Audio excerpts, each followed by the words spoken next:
See? Told you they'd be here. Xavier! Oh, and Shiori and Farina too!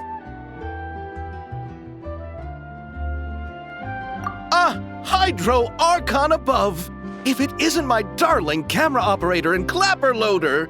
A very happy Fontinalia festival to you as well! I'm guessing you came back to celebrate with us? Yep, and help out too! Even though the last festival had some unexpected hiccups, making the film was still super fun. Since you're all here together like this, you must be planning on entering the competition, right? Of course! A celebration of the entertainment industry. No one who's anyone would choose to sit this one out. It only happens once a year, after all. Fontaine Fashion Week might be more my speed, but the film festival brings in a lot of orders and boosts brand recognition, so I wasn't going to miss out either. A few new awards have been added this year, too. Best Director, Best Costume Design, oh, and Best Camera Operation. Ooh, sounds like we've got work to do. Come on, tell us! What's Musketeer Pictures film gonna be about? Oh, about that. What's wrong, Xavier?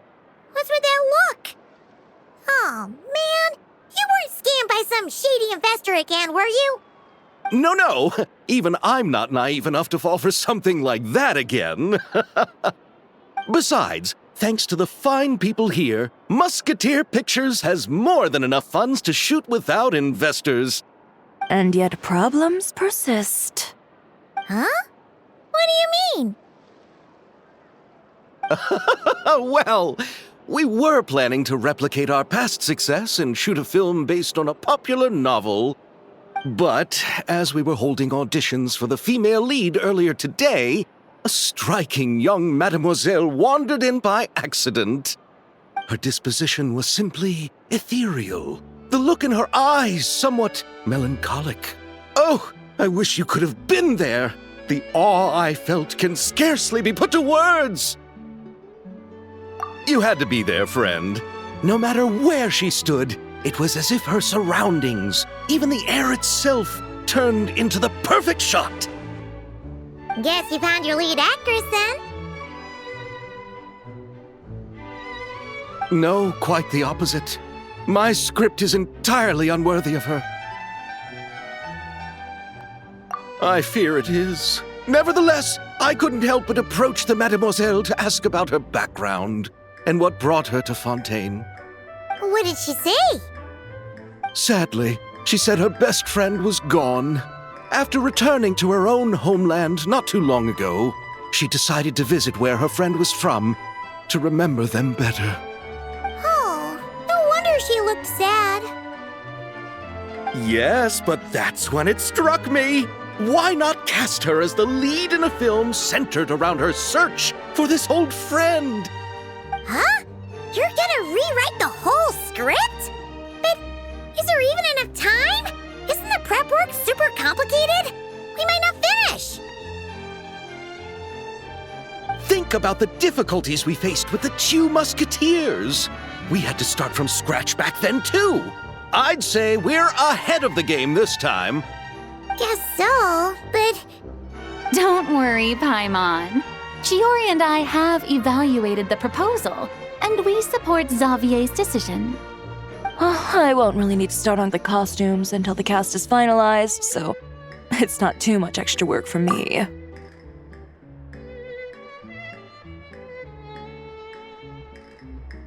Oh, fair mademoiselles. How can I ever thank you? Finishing the script would be a start. You know, compared to a commercial popcorn flick, I do prefer the idea of shooting a more artistic film. One that leaves a profound and lingering impact in the hearts of the audience. I agree. True trendsetters are the people who dare to go against the grain. Wow! Leave it to Director Farina to have a vision. Honestly, though, the artistic passion of everyone at Musketeer Pictures is inspiring. Anyway, Now that we've heard so much about this lead actress, Paimon's gotta know who it is!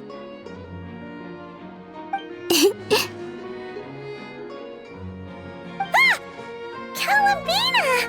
What are you doing here?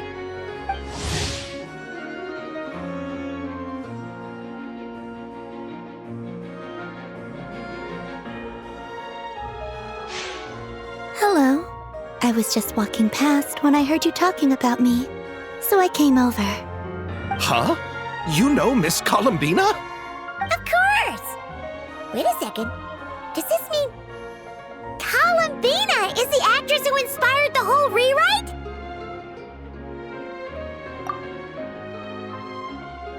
Yeah! Hmm?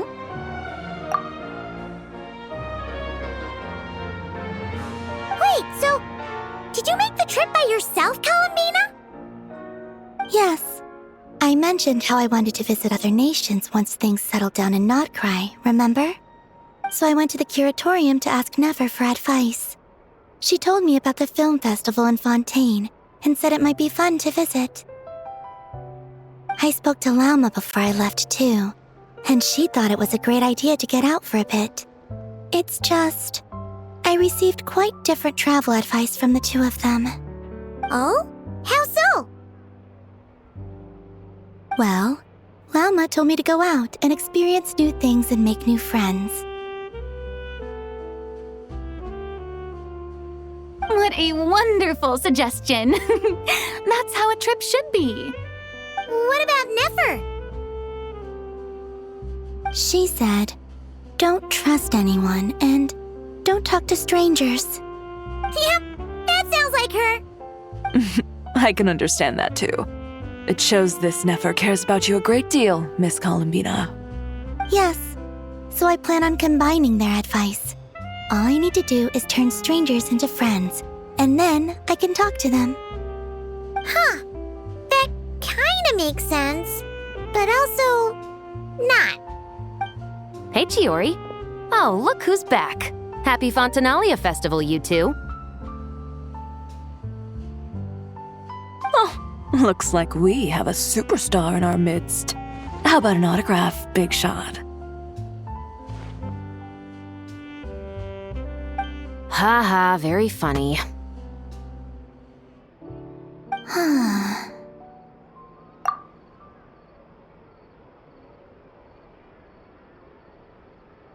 All settled then? Yep, the Duke gave his blessing, and I cleared it with the Udex. During the festival, inmates with good behavior will get a chance to spend some time on the outside. Under the stringent supervision of the Special Patrol, of course. Risley! It's been a while! Happy Fontinalia Festival! Does that mean Veronique and her brother will be at the festival? During a specific window of time, sure. Doesn't hurt to give the inmates something to look forward to. A little sun'll do them some good, I think. This is a friend from your travels, I'm guessing. Thought I heard something along those lines. Right! We should make some introductions, huh? Chevros, Risley, this is Columbina, a friend we met in Notcry. Welcome to Fontaine, Miss Columbina.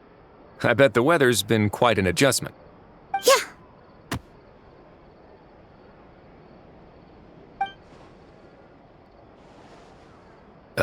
And not the good kind, I take it.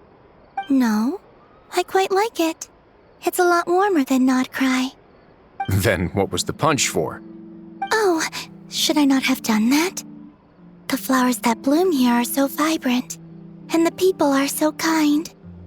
I just wanted to become friends as fast as possible. Ah, so that was meant as a gesture of friendship. Is that right, Miss Columbina? Mm-hmm. Isn't that what friends do? Right. Might have been a bit premature in this instance, though. Your friend here is quite the character.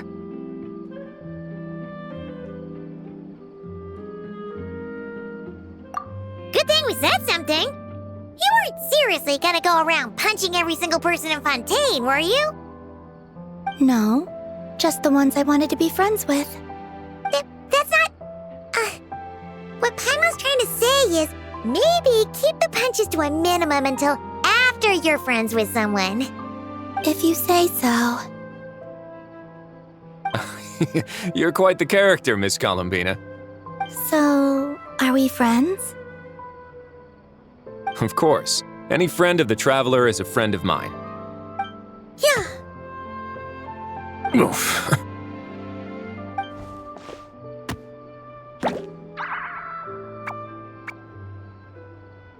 When it comes to friends, you sure know how to pick 'em.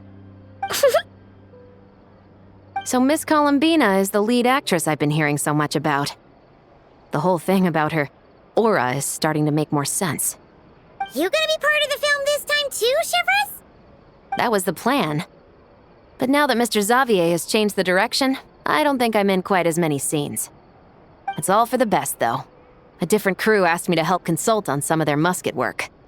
Oh, sounds like our trusty musketeer is as popular as ever. I'm just going where I'm needed. I'm more than willing to help with whatever this production needs as well. Ah, well, speaking of, would you happen to know if there are scenic locations around the court of Fontaine that other crews haven't booked? The festival's pretty popular this year, so there's not a lot left. You might just have to talk it over with the other productions and see if they'll let you squeeze in here and there. I see. Having trouble finding a filming location? Yes, we made a last-minute decision to go down a different route, so the indoor locations we reserved are no longer a good fit. And it looks like all of the best outdoor spots have been taken. You know, I might know a place. Good views, good atmosphere, and no production team has snatched it up. That sounds perfect! Where is it? You want me to reveal it just like that? Come on, let it be a surprise. As much as that sounds riveting, I think we should divide and conquer. You go do that, and Director Farina and I will take Miss Columbina around the city to discuss lighting and styling. Is that all right with you, Miss Columbina? Traveler?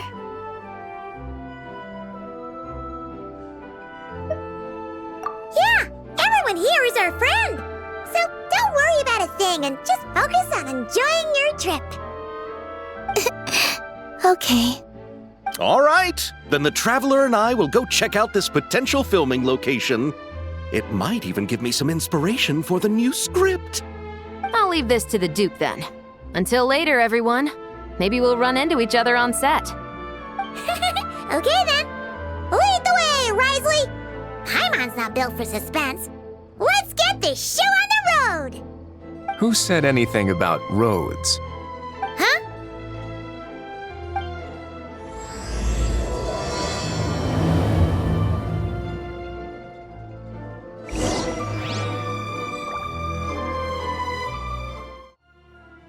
No way! You brought the winglet up to the surface? It'd make quite the grand backdrop for a film, don't you think? Paimon's more focused on the fact that this thing is supposed to be underwater, inside the fortress of Mirapede. True. And keeping up with the maintenance on a vessel this big is a lot of work. It takes a crazy amount of manpower just to keep it up and running. Oh, Paimon kind of thought it just sat there until you needed it. I wish it were that simple. The truth is the maintenance costs on this thing are substantial, so we decided to rent it out during the festival to earn some extra mora. Besides, the inmates are the ones who keep it in good shape. Seeing the fruits of their labor put to use is a good form of social rehabilitation for them. Huh, you've really thought this through. What you think, Xavier? Is this a good place to shoot? Ah, I've got it! Good messieurs and mesdemoiselles, I've got it! Gonna take that as a yes. The beginning is the hardest part, and the opening of this film has been eluding me, but now I know just how it should start. Glad to hear it. Thanks for bringing us here, Risley. Don't thank me just yet. This isn't quite a done deal. Huh? Not a done deal as in someone already rented it out? You said This person isn't affiliated with the production team. The rental fee was high enough to scare off plenty of other film crews, but she didn't blink. Made quite the generous offer, and didn't even attempt to haggle. Do you know what she plans to use it for? I'd like to at least have a rough idea before going in to negotiate. I didn't ask for the details, but I did see what looked like a fishing permit and a business license on her desk. My guess is she's planning on using it for some kind of restaurant or aquarium. A floating restaurant is sure to attract people, but an aquarium sounds cool too. The views from the ship make it a great spot for a date. The winglet might not be under my command right now, but it's always nice to see her admired. A film is sure to drum up some good publicity as well. I do hope we can work something out with the current captain. Well, guess we should head over and talk things out then. Best of luck.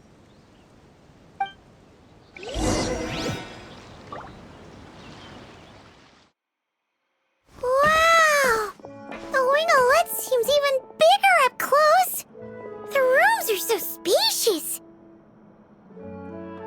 Wonder who rented it out. Hello? Anyone there?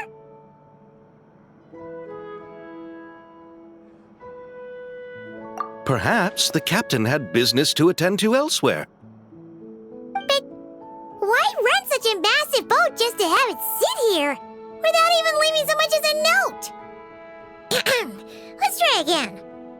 Anyone there? Hello? Seriously? Right now? What is it gonna take to get some decent sleep around here?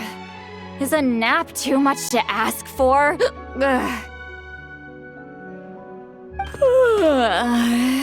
Sorry, the aquarium's closed for the... Huh?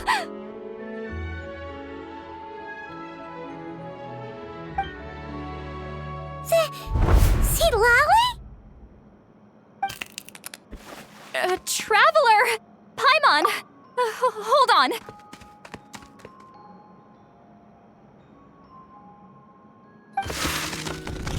This is just great! How am I gonna go out dressed like this? What happened to my regular clothes?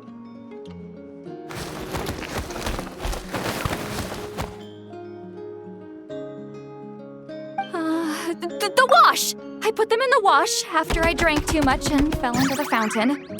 Oh, this can't be happening! Am I seriously gonna go out like this?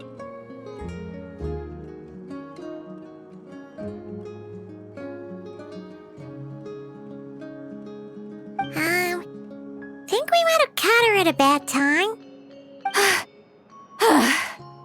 See Lolly? I don't want to hear it. Hear what? A single word about what I'm wearing. No comments, none. Is that clear?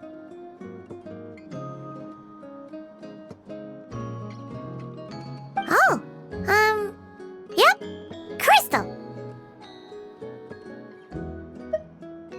Huh? You think so? No, wait, I told you not to say anything!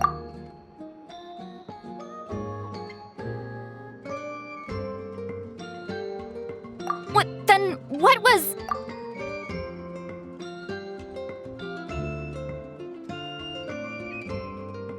Her thoughts. I heard her thoughts. How could I forget about that? Oh, this is so embarrassing. I seemed a little too pleased to get that compliment, didn't I?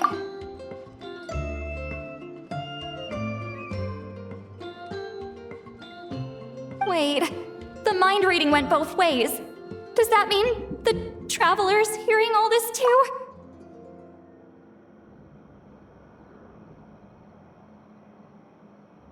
Oh, you clearly did!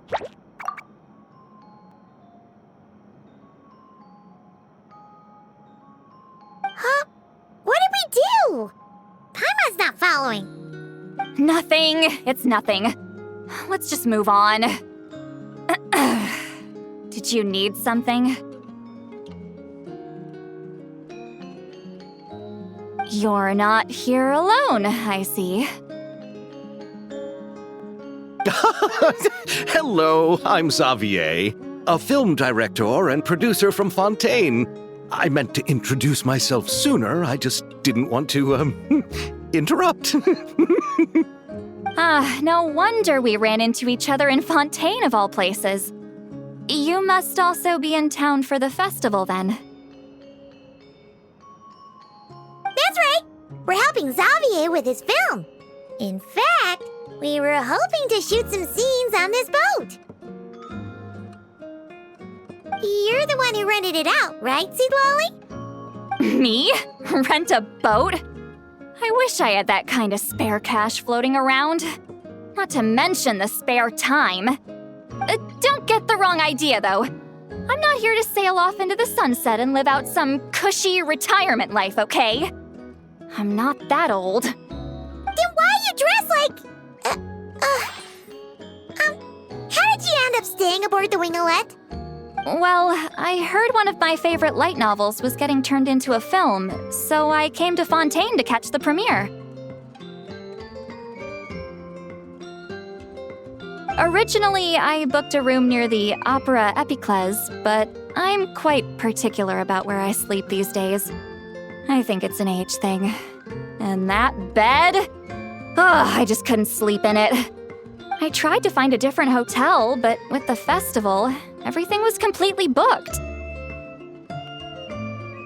Just as I was worried I'd have to sleep under a bridge or something, I happened to spot a help wanted sign on the side of the road. Oh, so you're here to take care of the boat? No, I was hired to man the front desk. The pay is a bit low, but food and drinks are covered.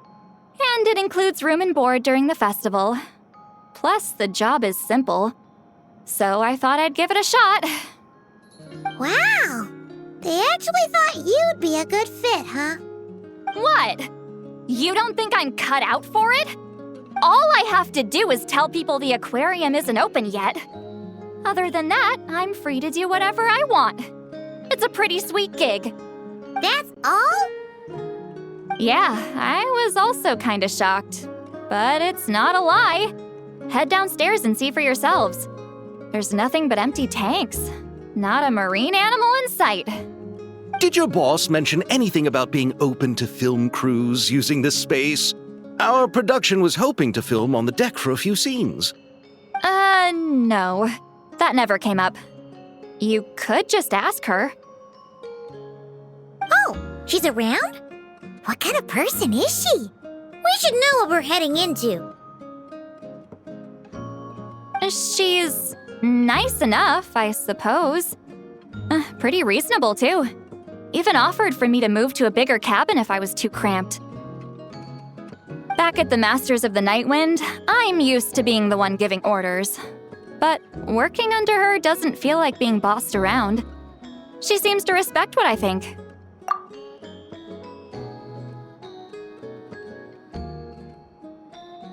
Wow, she sounds like a great boss. She did tell me she'd rather not be disturbed, though. She's been working on an important project, so I'd keep it brief. Got it. Thanks for the heads up. All right, the captain's quarters are this way. I can take... Wait. But I'm wearing... whatever. I doubt she'll care. Just follow me.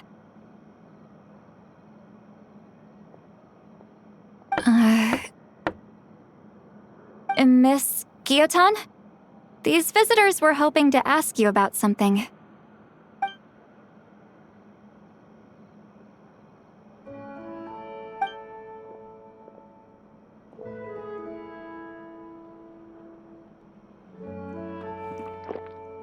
I thought I said to limit the interruptions. Just tell them the aquarium is still...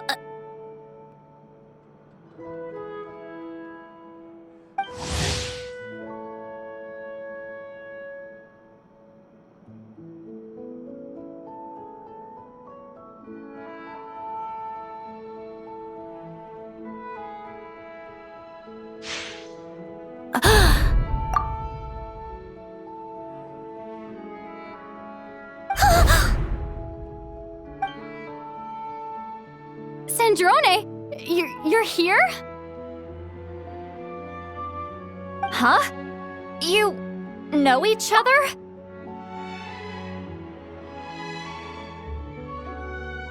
Are you okay, Sandrone? Do you still remember us? Everyone was so upset after what happened. We all missed you so much.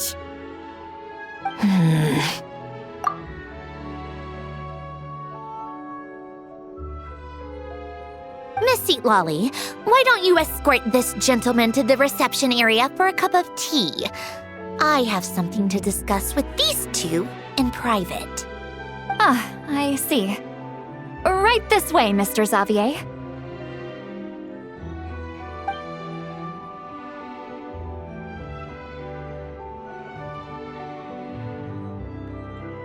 Sandrone?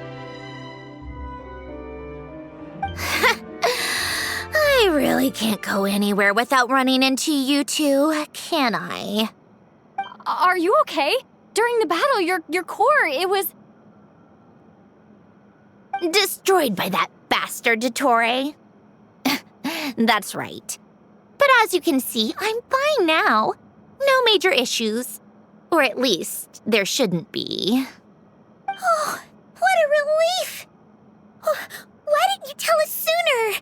Or come back to see your friends? Now that I have the chance, I just want to say... Thank you for saving me. Huh? Don't get the wrong idea. I only saved you so we could complete that formula and defeat Dottore once and for all. Even if he did crawl back from the grave to make us all miserable again.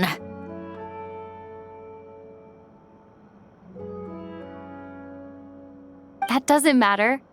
You're still a hero. All right. But it wasn't just me.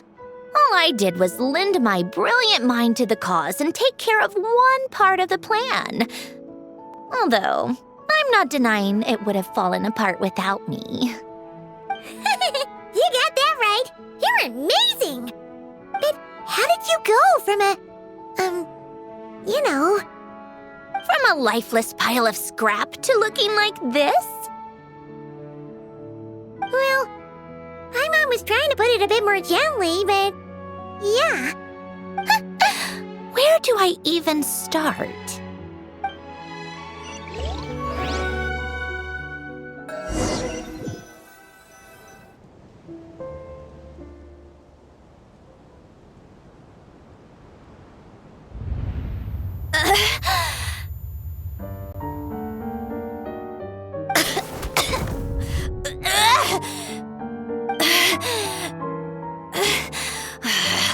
Curse it all! Where am I? Did we do it? How much time has passed? I'm not in one of that lunatic's experimental labs, am I? Wait, Fontanian decor. Books from the Research Institute. Phew. One thing at a time. Initiate self-diagnostics. Assess the extent of the damage. Cut power to compromised, non-essential components. Then reconstruct available action modules. Severe damage to the core. Dottore, you bastard.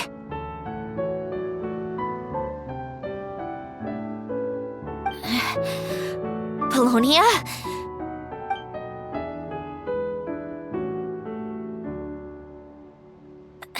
Polonia, wake up! Activate!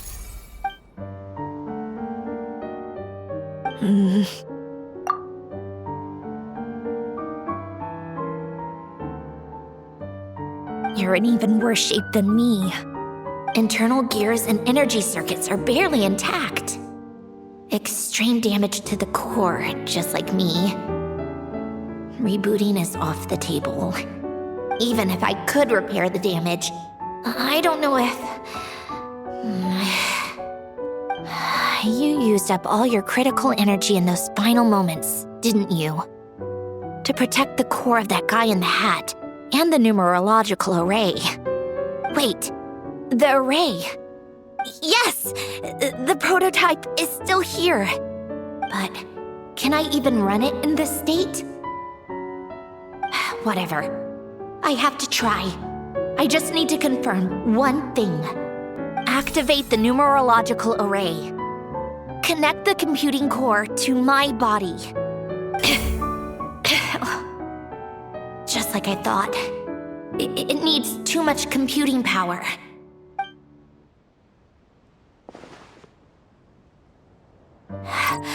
Cut off power supply to all functions except the thinking module. Please. I just need to ask one question.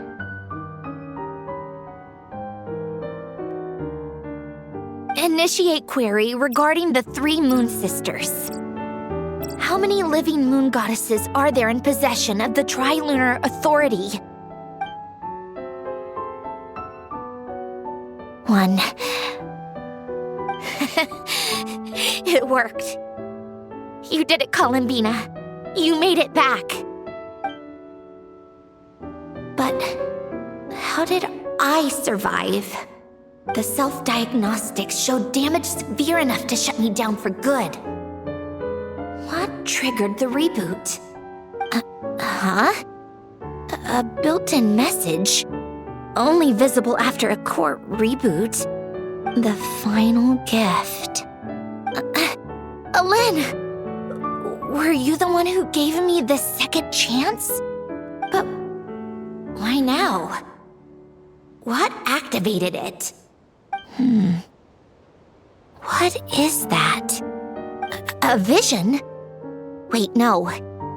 It's a stellar linchpin?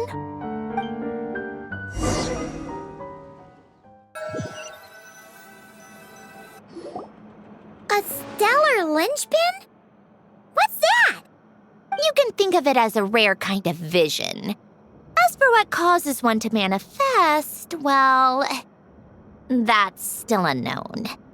But in Snezhnaya, or in Afatui's research at least, it's believed to have some connection to the third descender. The third descender?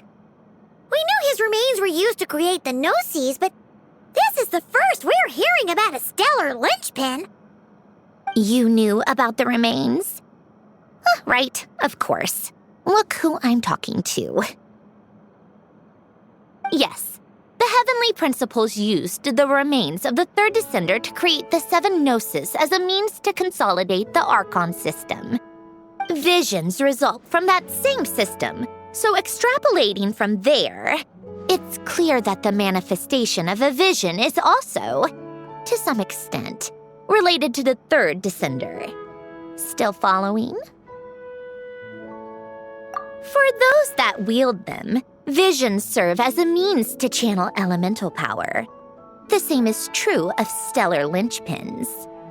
The difference is that, when wielding elemental energy, stellar linchpin users often exhibit a unique kind of power that seems to come from beyond to that.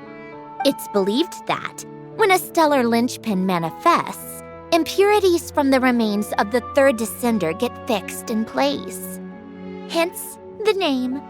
That's also believed to be the source of the strange power I just mentioned. We've heard that visions can appear when someone has a really strong wish or desire. Stellar linchpins sound kind of similar, so does that mean... Huh? Oh, don't look at me like that. I've never had any grand wishes or aspirations. Just a list of things that drive me up the wall. So if you're asking why this thing appeared, I have no clue. All I know is that without it, the gift Alen left me, this built-in second chance, never would have triggered. The damage to my core was too severe. But thanks to the stellar linchpin's manifestation, it did trigger. And after my core rebooted, I was able to repair the damage to my body. I also managed to import the numerological array, along with some of Polonia's surviving algorithms, into this form. Wait, does that mean Polonia is... Yes. Unfortunately, Polonia is... beyond repair. Oh, we're so sorry to hear that. But you also mentioned something about a final gift? Yes. Alen often spoke to me about wishes and desires when he was alive. I suppose he thought there might come a day when I wished for something and was willing to sacrifice my own life to fulfill it. So he left me a chance to start over. No, never.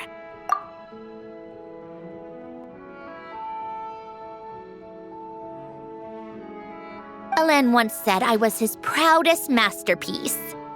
That might sound boastful coming from me, but it's also an undeniable fact. After Alen died, I started studying how Polonia and I worked. Polonia is essentially a computational machine, so it wasn't difficult to figure out the mechanical principles there. But when it came to my own structure, that's when Alen, the Lord Artificer's true greatness, struck me once again. I attempted to imitate it when I created Catherine, but in the end, she turned out to be nothing more than a superficial replica. What? But his creation skill, Catherine, is super impressive. We were shocked when we first found out she was a puppet. No, she's nothing compared to what Alen was able to create. Some of the mechanical principles of my own core are still a complete mystery to me. Keeping that gift hidden wasn't even a challenge for him.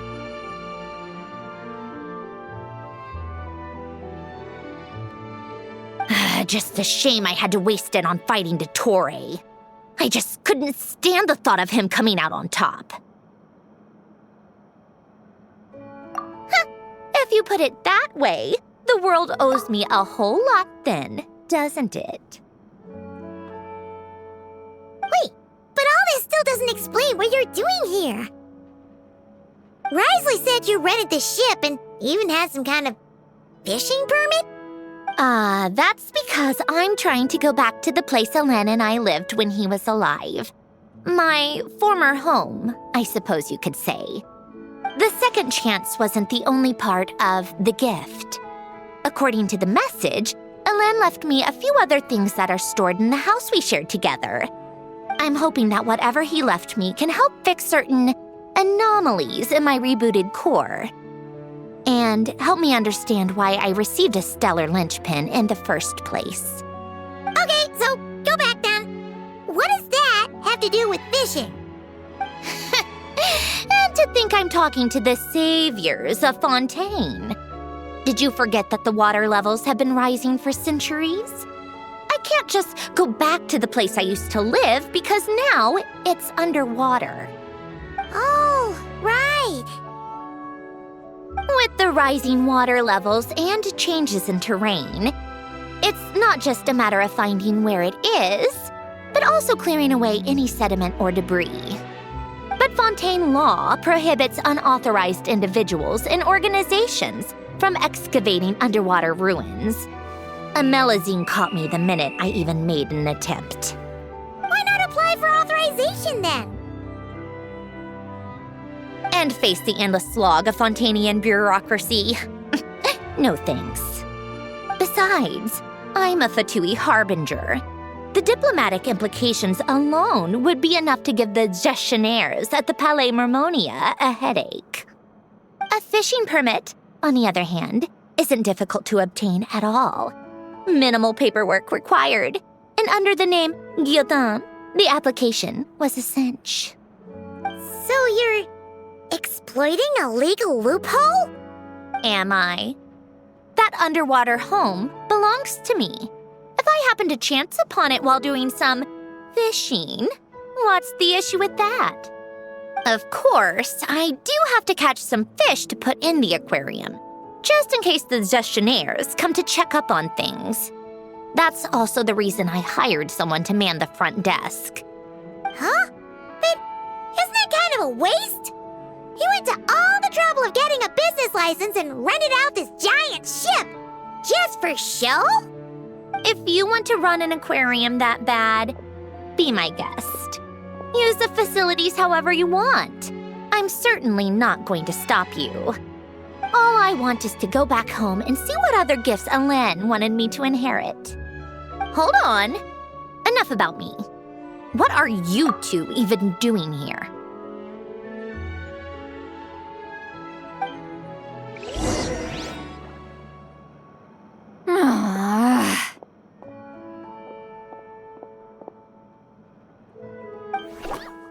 Seriously?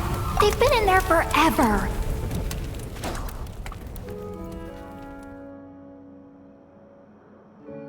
The reaction when they saw each other was strange, to say the least. You're lucky I was nice enough to leave the room and give them some space. Back in the Masters of the Nightwind, I'm the one who gets to kick people out.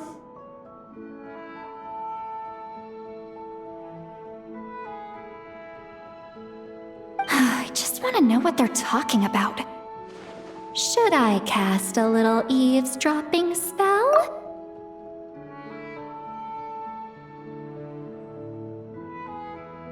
No, what am I thinking? I'm Granny Eastley, the great shaman of the Masters of the Nightwind. I can't do something like that. This is just ridiculous. Making me wait out here for so long?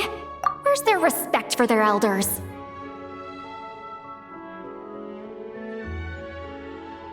Oh, here they are. Were you back there arguing or something? What took you so long?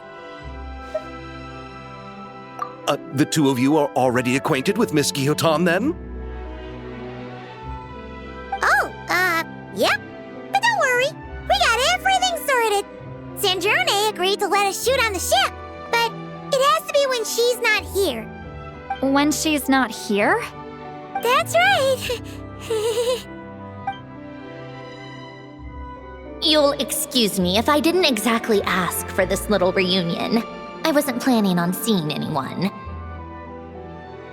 Like I said, my core is severely damaged. Even with the gift, there are anomalies that are making things unstable.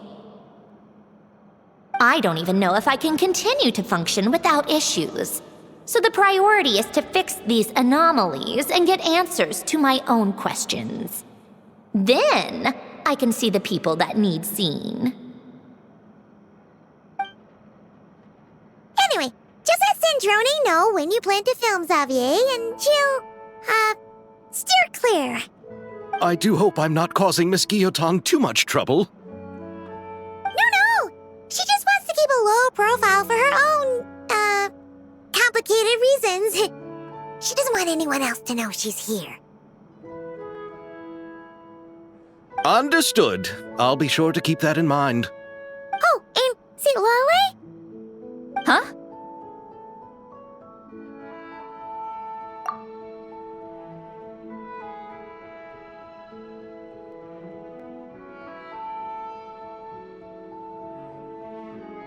You mean Miss Guillotin?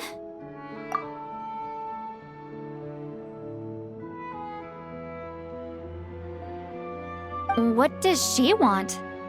Oh, please don't let it be about the pajamas. What? The seventh of the Fatui Harbingers? Why are you telling me all this? I asked the Traveler about you, and I've decided it's best to be open in this instance. I can understand if you would rather not work for a Harbinger. Regardless, the room on the ship is yours to keep.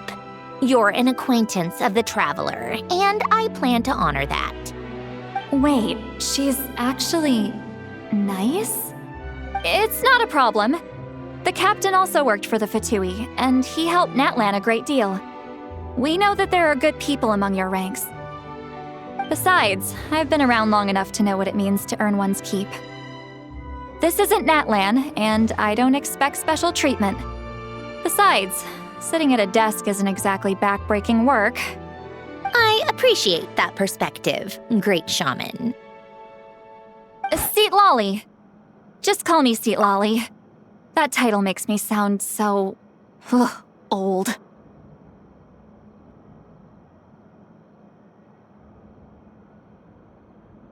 Well, Seat Lolly, the Traveler and I are looking for something, so we'll be heading underwater together soon.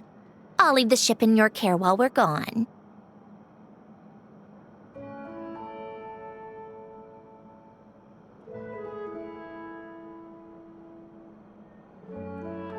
Together? How often? Not too often. We're heading out in a bit, but I'll be available if you need something. You couldn't, go alone? I wanted to, but she was concerned about my physical well-being, so she offered to come with. Guess my mental well-being means nothing then. Huh?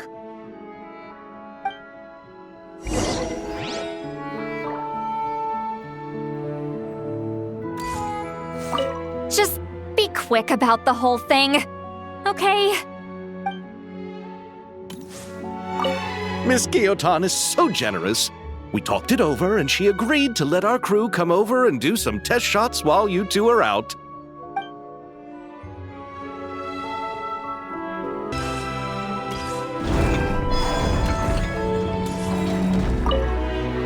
All right. Our first stop is the Barrel region. After Alain left the Fontaine Research Institute, he lived in seclusion somewhere around there. Fine. I'll wait here. We can head out once you're done. All right. Our first stop...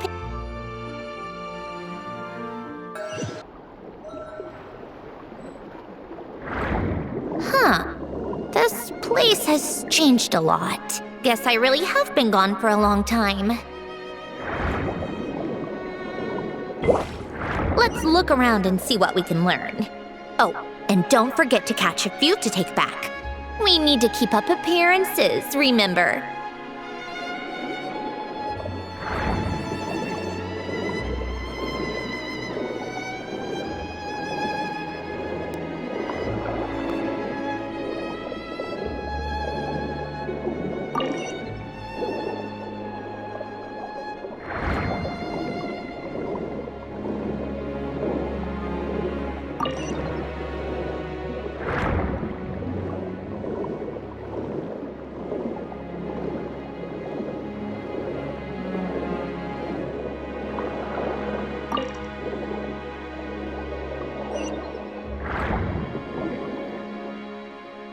Poisson isn't too far from here, right?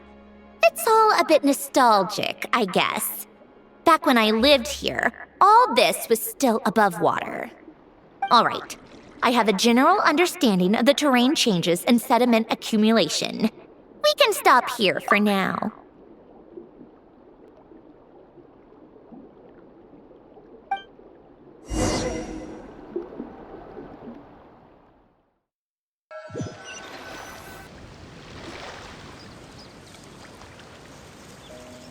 That went smoother than expected. I appreciate the help. No problem. You doing okay though, Sindrone? Seeing your home look nothing like you remember, that can't be easy. I'm fine.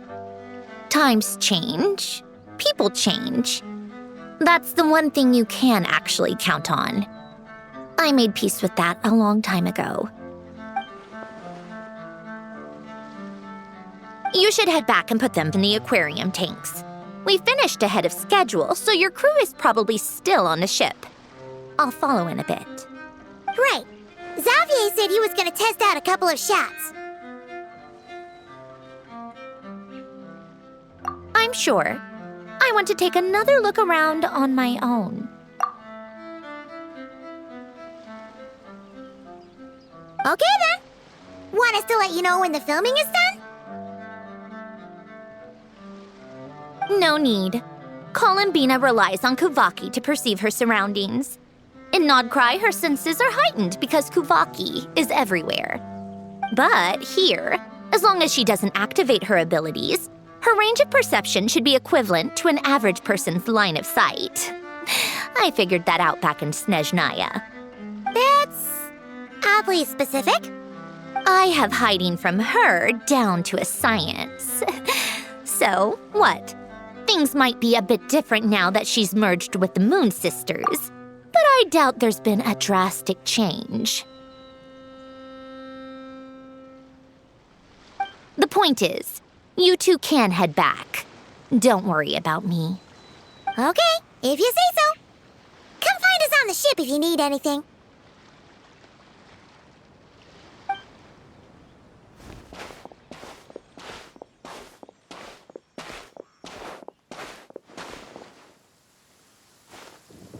What did you leave for me, Ellen?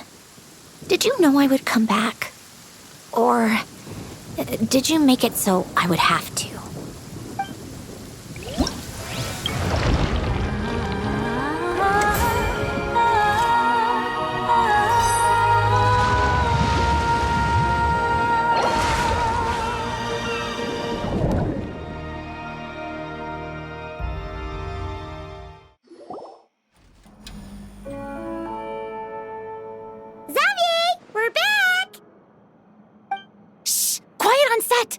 They're filming over there. Oops, sorry.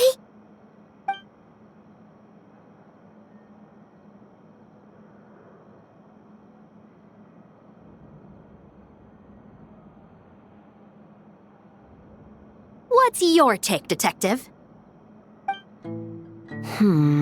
Bullet wound to the chest. Gunpowder residue on the clothes. The victim must have been shot at close range. You think it was someone they knew? Yes. It's possible the suspect arranged for them to meet at this very spot. A reasonable deduction. But you're overlooking a crucial clue. What? The victim's pocket watch is missing. And cut! I think we got it! Good work, everyone! Phew, finally. Acting was nerve-wracking for me when I first tried it too. Just loosen up, and you'll get used to it in no time. Chevrus! Charlotte!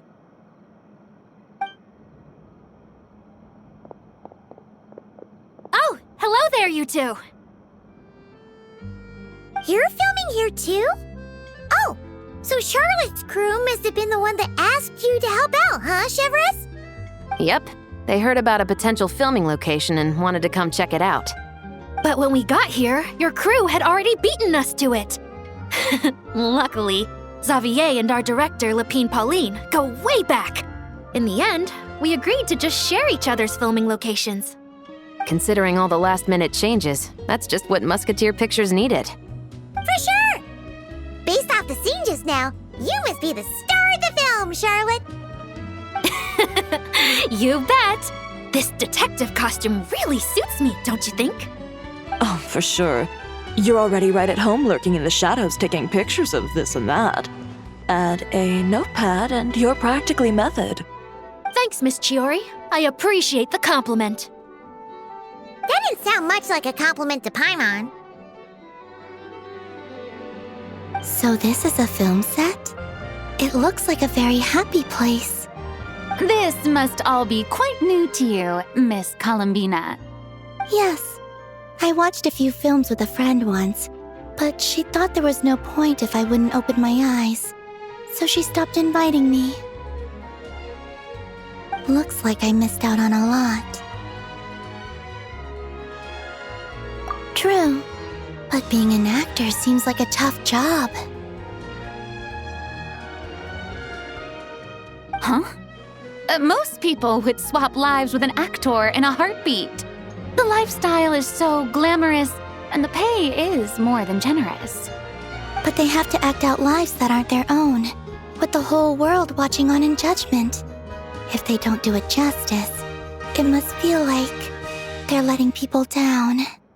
That's exactly how it feels. This young lady has quite the unique perspective.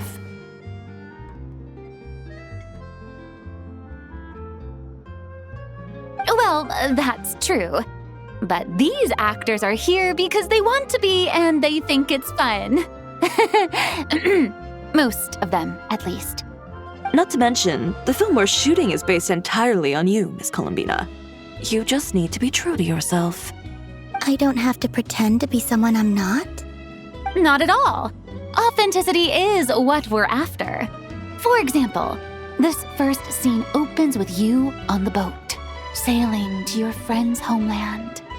You just need to think about that moment in the story and picture how you would feel. Oh, okay. We're all here? Wonderful! Let's head to the deck and get shooting.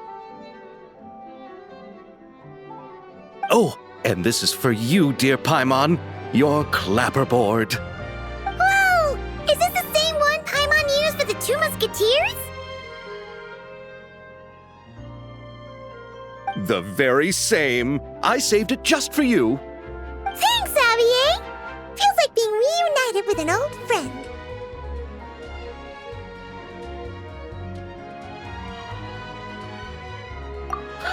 Of course! That said, I have a different job in mind for you this time, traveler. Our film is focusing on a single protagonist, so conveying the subtle changes in her state of mind is of the utmost importance. In addition to the actor's own performance, another way we can convey that is through lighting. Huh? But there's already a lighting specialist, isn't there? Yes, but it's clear the Traveler and Miss Columbina share a deep bond. You might have a better chance of understanding her frame of mind in certain scenes. Oh, that makes sense. So, what do you say? Willing to take on the role of lighting specialist? Then we'll combine them! You can be the chief lighting and camera specialist! Ha ha! It's settled! I leave the job of translating our leading lady's inner thoughts in your capable hands.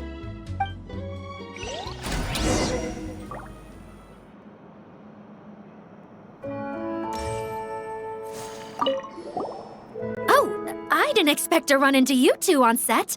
Happy Fontinalia Festival. Nice acting back there, Charlotte.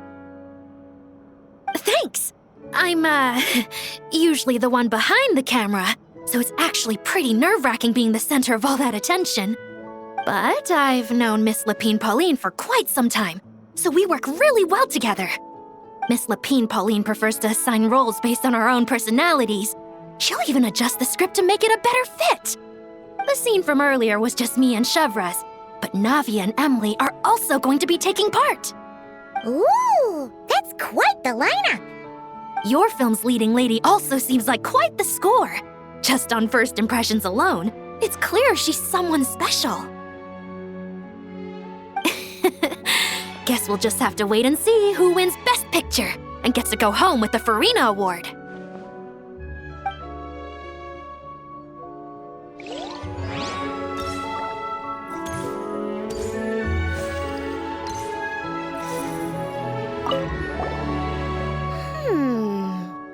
Seeing all the sets in place, things are looking even better than I expected. The actors are doing great too. Editing it all together is gonna be a piece of cake. Bet I can finish it in one night. Hi, Lapine Pauline. Hey, you're back! The timing couldn't be more perfect. If there's one thing you absolutely can't miss, it's the Fontinalia Film Festival. And you're a director this time. That's so cool. It's all thanks to my apprentice, Nanette. She's the one who told me to read Great Detective Herlock in the first place. And then it struck me.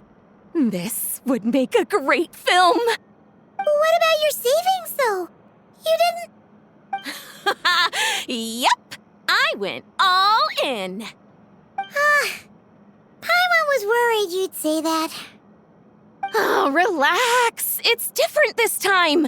I met director Xavier back during my camera outsourcing days, so I got to know the industry a bit.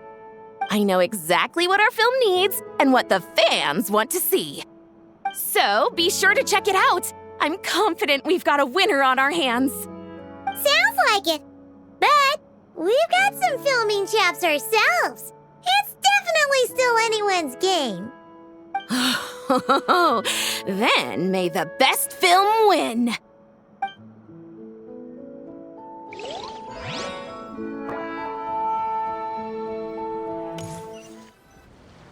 All right, without any further ado, it's time for production on our film, A Homecoming, to officially begin!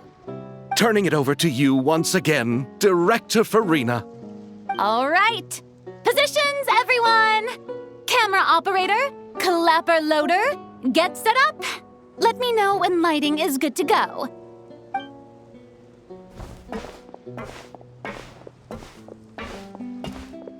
All you need to worry about, Miss Columbina, is hitting your mark. Other than that, just focus on immersing yourself in the emotions of the moment. Okay. Good. Lighting, are we ready?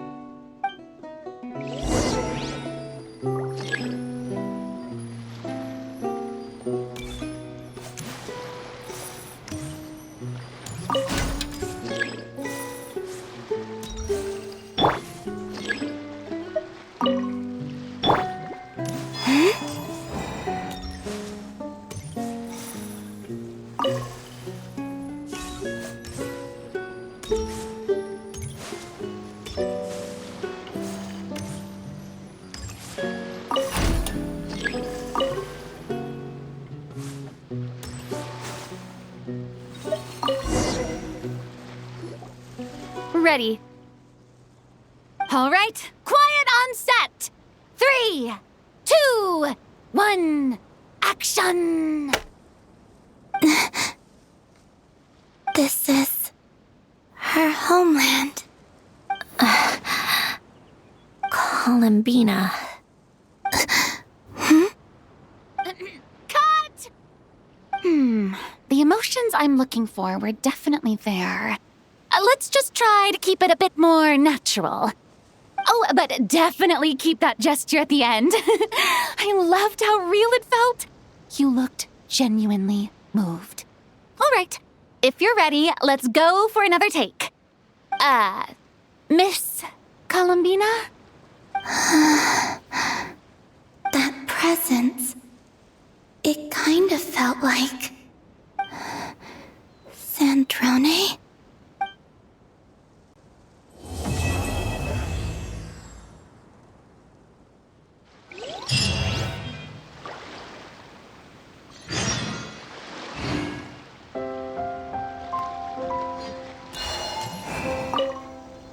Terrific performance, Miss Columbina. Truly excellent work. Thank you, Director Farina. You really don't mind me not taking off my eye mask? Not at all. Xavier and I already talked it over. The character is based on you, so there's no need to change what you're accustomed to doing. Besides, the mask could become one of the defining traits of our film's leading lady. Just like you suggested, we'll leave the reveal to the more important moments.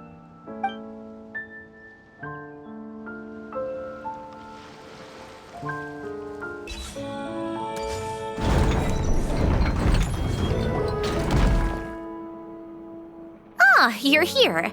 We should get going then. Xavier and the others should be filming soon. How's it going? Have you managed to figure out the location of your home yet? I've narrowed down a few potential locations.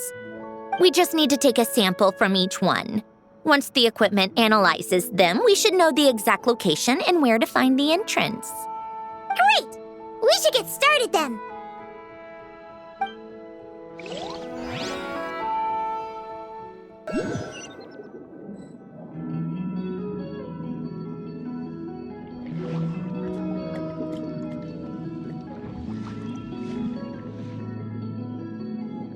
All right, let's get a move on. That should do it. Let's head back. The filming should be just about done.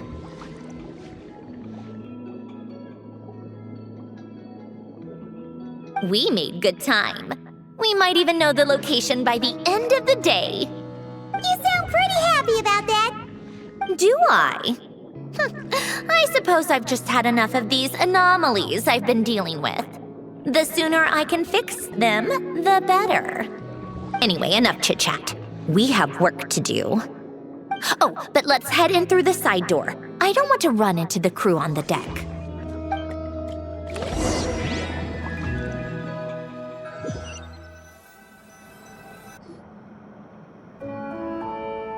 All right, now we just need to wait for the results. Since we have some time to kill, I suppose I might as well see how this aquarium of yours is coming along. You seemed quite enthusiastic about it, after all. It's really coming together!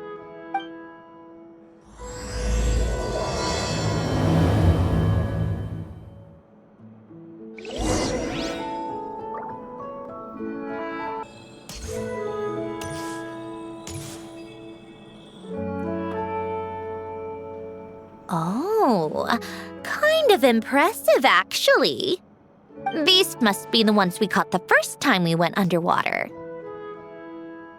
Like it? It's fine, I guess. Nothing special. Come on! It sounded like you really liked it just now! You're that proud of it? Is this a sense of accomplishment or something? Well, yeah. And it's pretty. You know it's gonna be gone soon, though, right? What do you mean? After the festival, this ship will be returned to the fortress of Meropide, and this aquarium will be no more. So? So, no matter how much work you put into this place, once the festival is over, it's all just going to disappear. But not making the most of it when we have the chance is an even bigger waste! But if you know it's all going to be gone one day, why even bother? Well, because Because you still get to keep the things you gain along the way. And those are things that can never be replaced. Doesn't that make losing them even harder? well, if you put it like that. But the happy memories we make along the way last forever. You just have to take a more glass-half-full perspective. Not to mention, everything we do here is going to be on film, so it'll still live on in some shape or form. And when you look back on it, only happy memories will come to mind? Exactly! So it's about finding joy in the process itself. Traveler! You're back already? What's wrong with that? You say that like it's terrible news or something. How did you get here? I didn't see you on the deck. Oh, never mind. We need to help Miss Guillotin hide ASAP. The crew is heading over here to shoot any second. What? They should be done by now. There was a mishap earlier that cost them some time. I was waiting on deck so I could warn you the minute you showed up. Anyway, you should head back to the captain's cabin right away. They're gonna be here any minute now. Finally! That's a wrap for the scenes on the deck. Wouldn't have taken half as long if the wind hadn't snapped our equipment in two. Uh-oh! Too late! Change of plans then. You'll just have to hide. Hide? And where exactly am I supposed to do that? Oh, there's a box over there! You can get in that! Huh? You expect me to... Do I need my makeup done for the next scene too? For the love of... Let me see. Maybe just a quick touch-up. Huh? Traveler and Paimon? What are you doing here? I thought you took the day off to take care of something. Huh? Oh, well, it didn't take as long as we were expecting, so we came back early. What about you guys?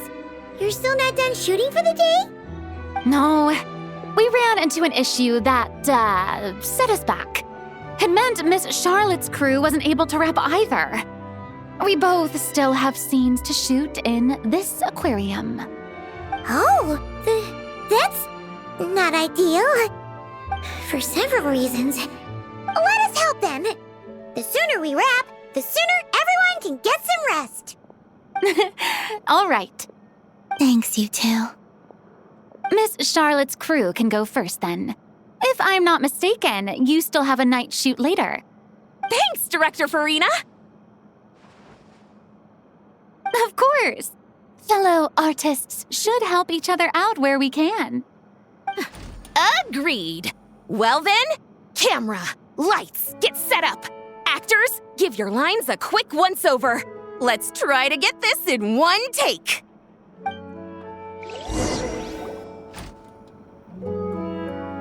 All right, places, everyone! And 3, 2, 1, action! So, the story ends like this. But when Duke Saint Germanus departed, he clearly said that everything was beyond redemption. Huh? That sounds familiar. Wait, it's from that novel I came across while researching the numerological array. He's only a genius when it comes to mechanics, and everything else, he's just an ordinary person. Tch. Huh? What was that noise? Whatever, I'll just fix it in post. Miss Jacoba, please don't speak as if I were the accomplice.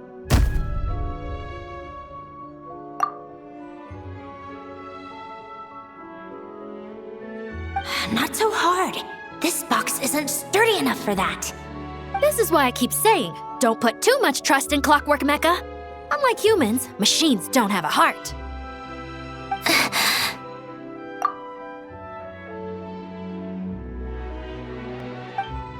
A heart? That's right. It's what's on the inside. It's also referred to as someone's soul, or likened to free will. You can think of it as a person's core, what makes them unique. In general, though, people don't believe machines are capable of having a soul. You said my emotion module was faultless. It is, but that's not quite the same thing. Do you think I have one then? A heart? I don't think so. I know so. The question is, do you recognize it within yourself? That's where you're wrong. I can't believe this. Forcing me to hide in a box and listen to this drivel. Me.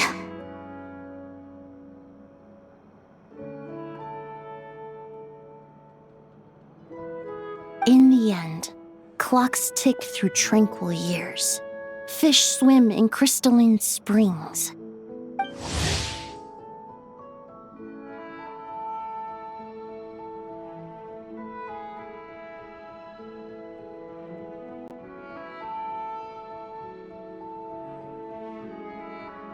No matter how grand a dream is, it will fade away like this. Forlorn, wordless, silent. And cut. That was a long one. What did you think? If she makes them do another take, I'm going to flip a lid. And not just the one to this box. Well, there were some weird audio things going on, but acting-wise, it was great. It's a keeper. Perfect. That means I can get out of this box. It's our turn.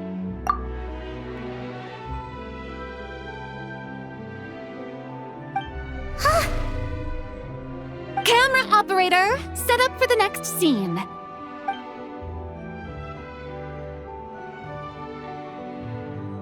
In this one, our protagonist peruses an aquarium in a foreign land and gets swept up in memories of her friend.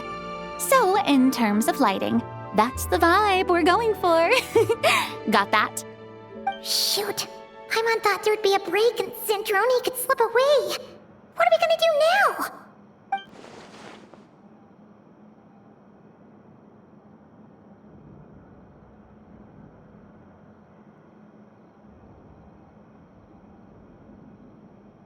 Break a leg! Yep, we're headed off to shoot our next scene.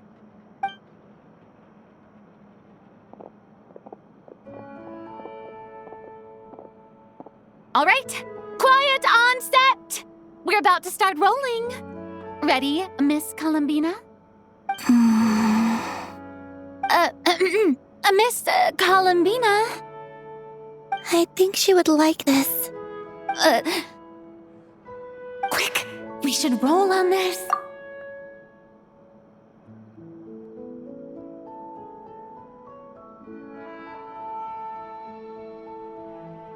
It doesn't forage with the others or prey upon its smaller kin. Instead, it remains where it is, cradled in the coral's quiet beauty, as though the raging cyclones above are of no consequence.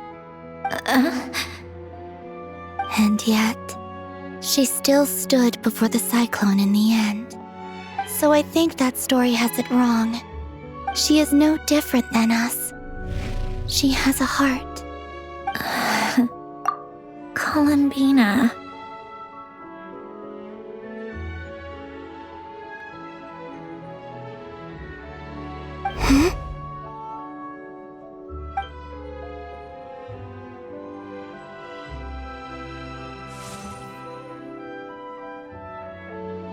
Uh-oh, is she onto us?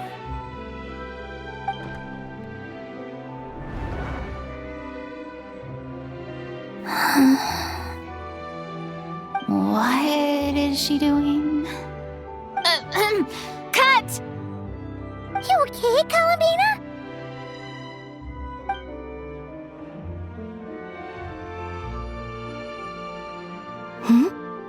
Oh, yes. I just thought... Why don't we take a short break? It's been a long day of shooting so far. That last take was beautifully organic, though. We can use it as is. No need to go again. Thanks, Director Farina. But I'm fine to continue. You're sure? In that case, let's shoot some quick B-roll. Then we can move to our next outdoor scene.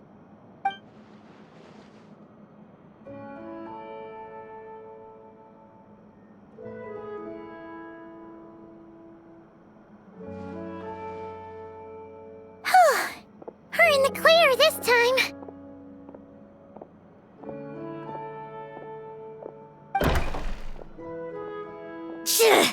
Ugh! Absolutely suffocating. You okay, Sandrone? Right as rain. Come on, let's go check the test results. It's time for me to go home.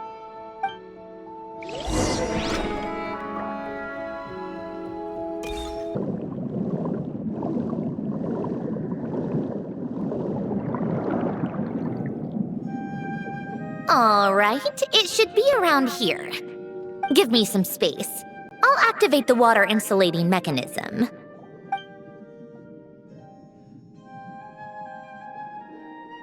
The what? Hélène, much like Renee, had long predicted that the water levels in Fontaine would rise.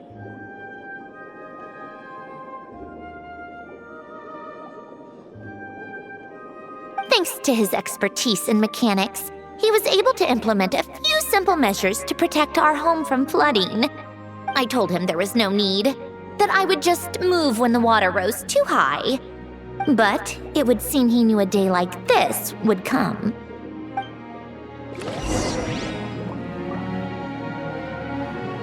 All right, the silt has been cleared away.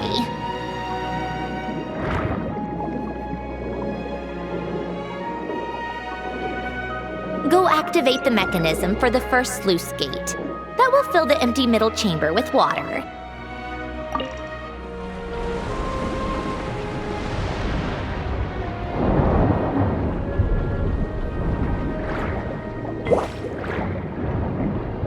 All right, now turn on the drainage mechanism in front of the second sluice gate, and this chamber will become empty once again.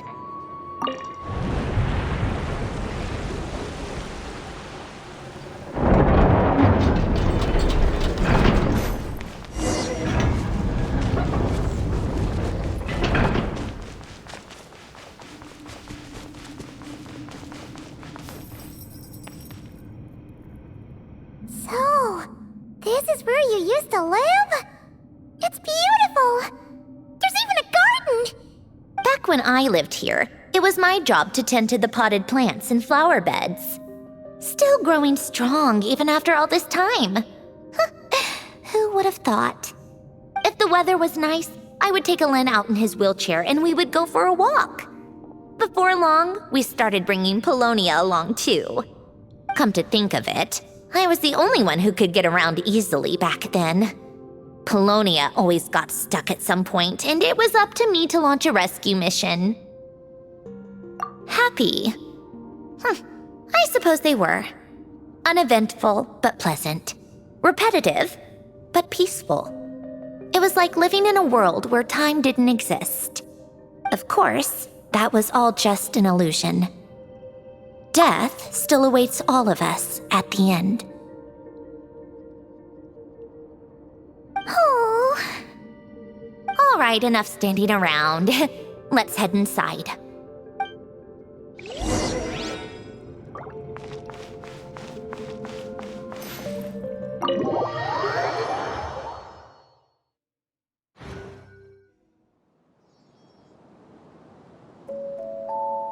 Yep, this place is exactly how I left it. Nothing has changed. What is it? Huh? How did you get... Oh, Arlecchino gave it to you, didn't she? And you... read the whole thing. Just so you know, a lot of that was written a long time ago. At that very desk, to be exact. Anyway, since you've already read it, you should just hold on to it.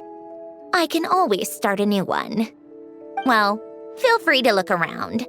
I'm going to start looking for the gift Alen mentioned. Oh, but be careful with the stuff around here. I'm not saying you can't touch anything.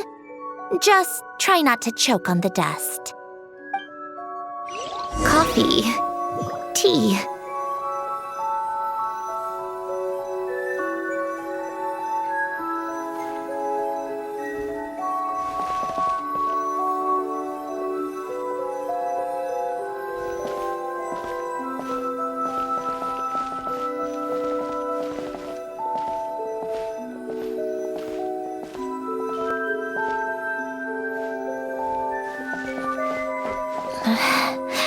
Polonia.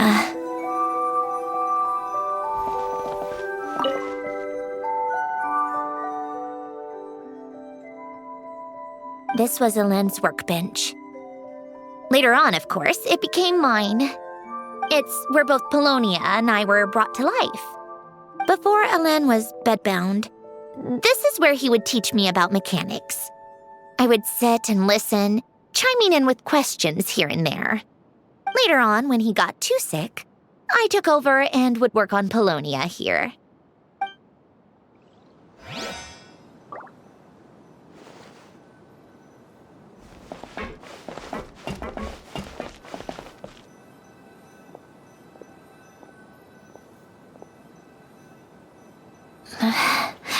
Polonia.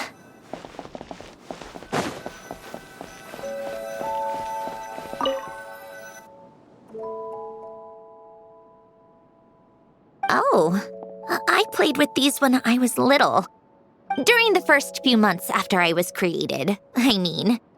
At first, Alen and I would play together, but it didn't take long for me to become unbeatable. So, Polonia and I played together instead. Yeah, these don't look like Paimon's kind of games. Logic and math puzzles? Those happen to be my specialty. It's been so long. What do you say? Should we play a few rounds?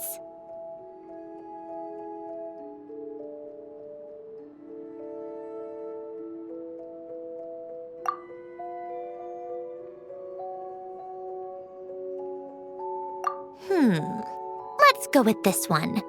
The gears on the left are stacked from largest to smallest. The goal is to move them to the other side in the fewest number of moves. Just remember, you can't stack a bigger gear on top of a smaller one.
Looks like it took you a few extra moves.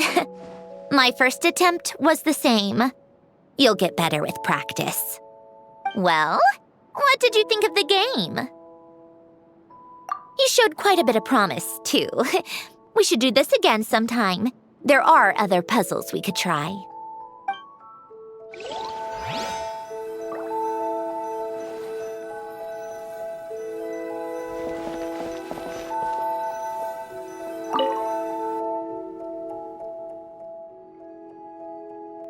Oh, these are some of Alen's drafts from his later years.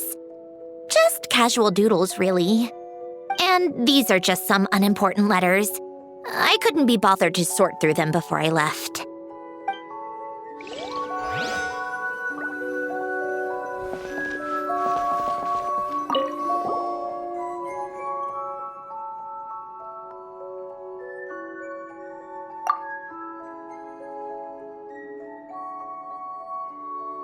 Wait, the people in this picture look kind of familiar. Oh, this was taken when Alen and Renee were both still at the Fontaine Research Institute, before their falling out. In his later years, Alen would often sit by the fireplace and stare at this picture, wearing an expression somewhere between guilt and longing. He said he sometimes regretted not helping his friend when he needed it most, even if just to stop him. Wow! This house is filled with so many memories! It's so cozy and charming! You should have seen it in its prime, when people actually lived here. A lit fireplace, a steaming cup of coffee. That's the real deal. You know, we also used to have a mechanical piano that Alen built. Oh, how chic! Alen never played it much. He probably wasn't able to at that point. But I managed to teach myself. Music theory is essentially math after all. Once you learn the patterns, it's not really that difficult. I loved perusing Alen's collection of classical music. The chords and harmonies felt like individual mathematical puzzles. It was fascinating, so I did some composing as well. But as Alen continued to deteriorate, even the sound of music began to grate on his nerves. So I got rid of the piano. Aww. Back then, I assumed a piano was like an ordinary clothing rack, commonplace in every home and easily replaceable. It was only after I left that I realized how hard a good piano is to find. Enough about that. Alen's gift should be just in here. The only things undisturbed before I left were a few of his personal belongings.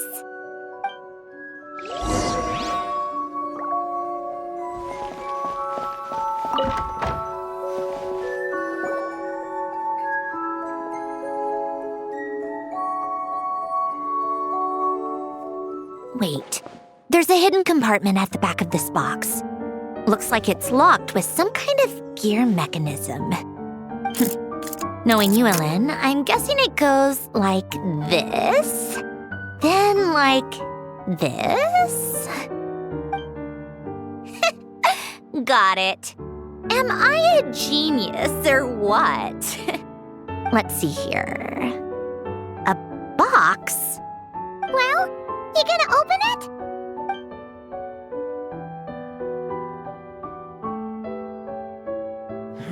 It's heavier than I was expecting. Just how much stuff is in here?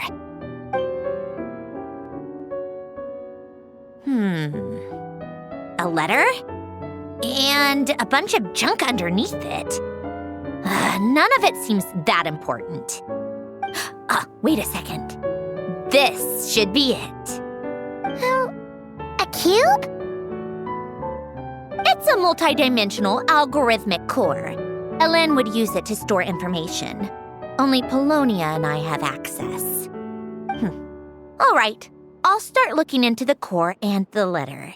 Feel free to go through the rest of the stuff and see if there's anything useful.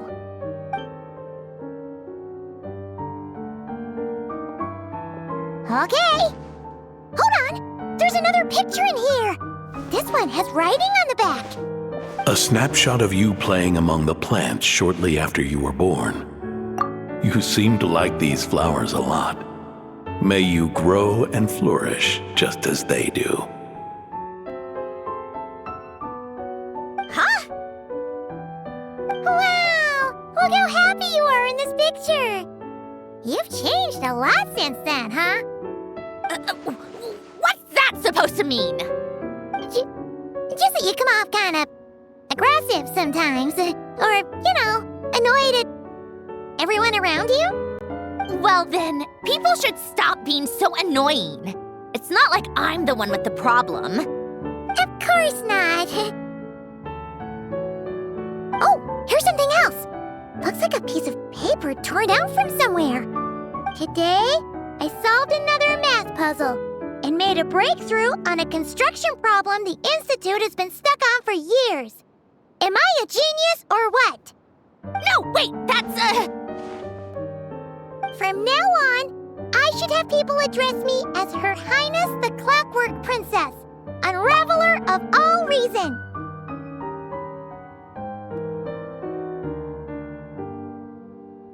Nope. No more of that. I thought I tore this page out. You wrote this? Then how did it get... Wait, there's more writing at the bottom. You seem to have developed a distaste for this particular entry, considering I found it in the trash. I'm sorry, but I could not help but hold on to it. Forgive me. Helen! Don't be embarrassed. Everyone goes through a phase like that. Nonsense. I wasn't even the one who wrote that. It must have been Polonia. That's enough. I told you it was Polonia.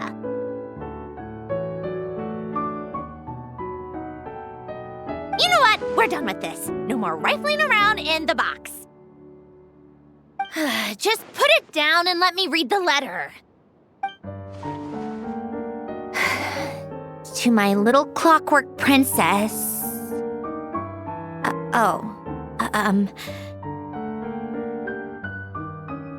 Not another word. Got that? If you're reading this. You've most likely received the gift I left for you. I just hope you didn't stumble across all this while cleaning out my effects or something trivial like that. I once asked if there was something you wished for. Do you remember that? I wonder if time has changed your answer. Regardless, I have another gift.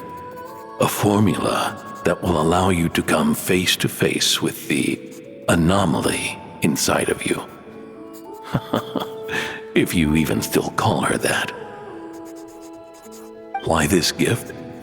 To understand that, allow me to wax poetic on the soul once again.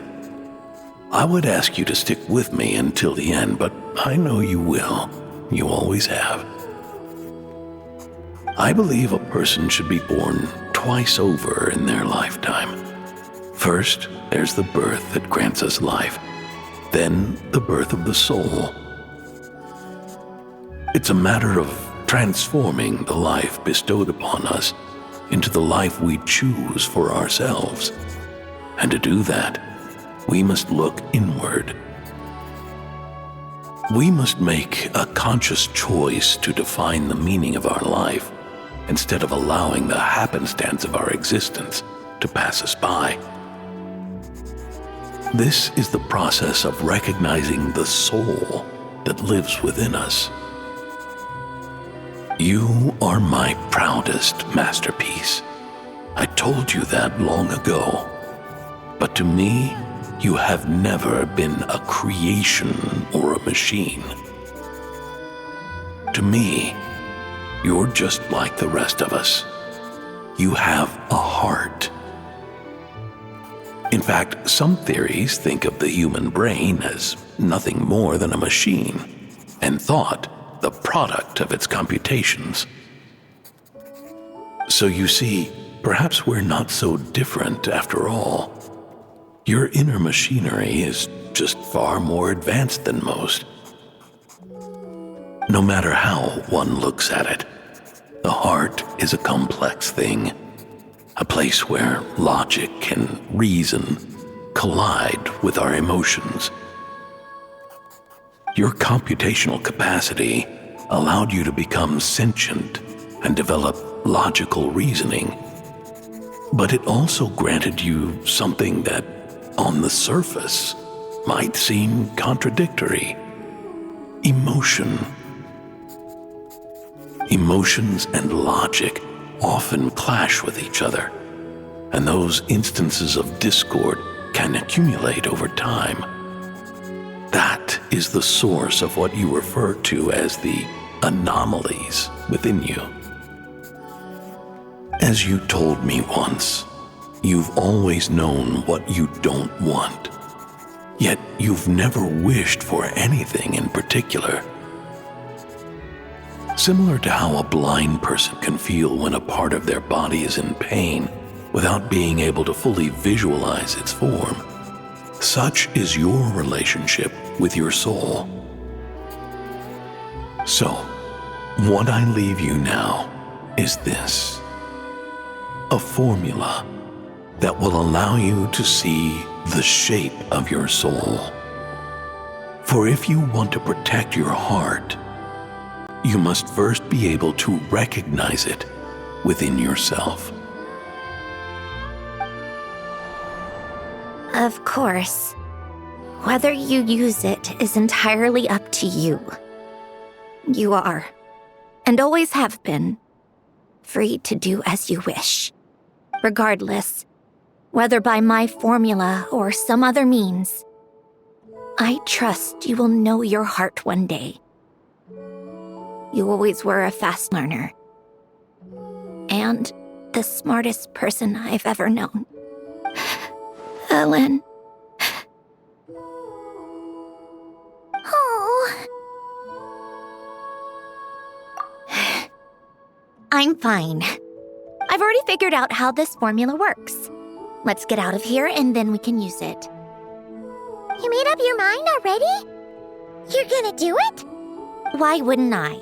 Resolving the anomalies within my core is the reason I came here in the first place. No, I can do this on my own. But, do you want to watch? What do you mean? I already know what anomaly I need to resolve. Like Alen said, she's an amalgamation of all the times my logic algorithms have clashed with my emotions. And by resolve, you mean that literally, or...? Yes. But if you, let us in like that, wouldn't that mean letting us see a bunch of your, you know, inner thoughts and secrets? If what Alen said is true, then I'm about to be... born anew, or whatever. This is your chance to be lucky enough to witness it. Besides, you already read my whole diary. When it comes to keeping my innermost thoughts to myself, well, I think that ship has sailed. You're really sure about this? How many times do I have to say it? I finally let you in as, friends, and you want to question it. I'm not gonna offer a second time. Enough with the mushy stuff. Just follow me.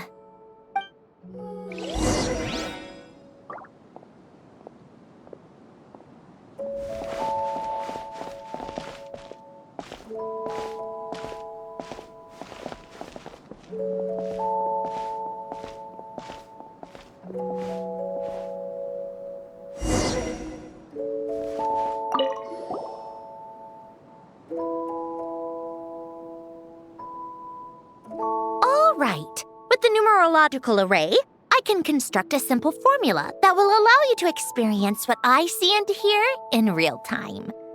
Oh, just like St. Lolly's scent-sharing technique. Been there, done that. Sounds like that shaman has some tricks up her sleeve. The arcane and the mathematical are both fundamental laws of this world. Being able to achieve a similar result through both isn't surprising. Anyway, let's get this show on the road. But no comments from the peanut gallery, okay? I know I offered, but I still don't want any interruptions.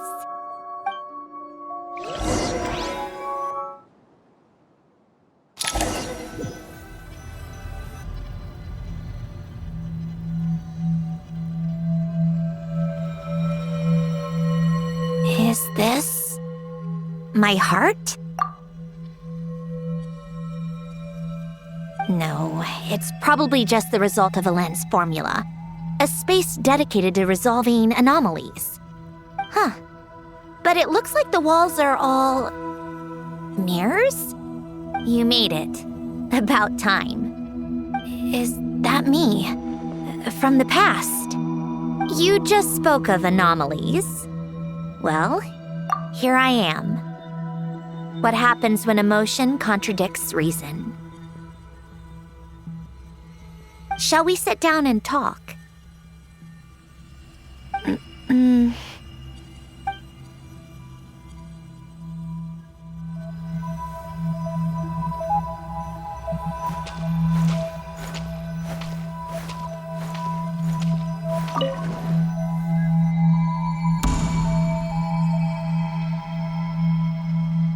That should do it. Hello? My name is Alain Guillotin. Can you hear me?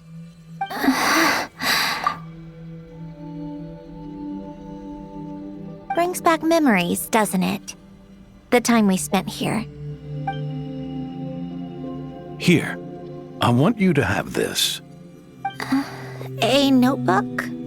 You can use it to write things down. I don't need to write things down. I have unlimited memory. Even so, some things are more important than others, right? You can use it to write about the things that matter. So you wish me to carry out a basic priority sorting operation? I suppose you can think of it like that for now. But journaling is also an act of finding oneself. Much like we use wooden stakes to guide a plant to grow in a certain manner, what we choose to write down gives the soul much-needed direction. In the act of choosing what to forget and what to hold on to, we decide what kind of person we want to become. I don't understand. Like I said earlier, I don't need something like this. This is where we were born, where our life began. Mornings of tending to the garden, afternoons spent cleaning, reading, or studying, evenings of cozying up by the fire, listening to Alain share stories about his past. Alain. What is it? What are you drinking? Oh, this? It's coffee. It, makes me more productive. I want to try it. Oh, okay. Here.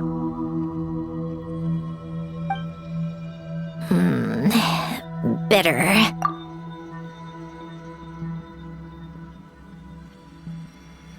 Speaking of, why did you design me with senses? Taste, smell, touch. Well, I'm not quite sure. It just felt like the right thing to do. I suppose I hoped you might have a life of your own one day, and that you deserve to experience all life has to offer. Oh. Still bitter. But the smell is nice. I thought those peaceful days would go on forever. You know that's not possible. Maybe. But how was I supposed to know the end was just around the corner? That was just bad luck. Was it?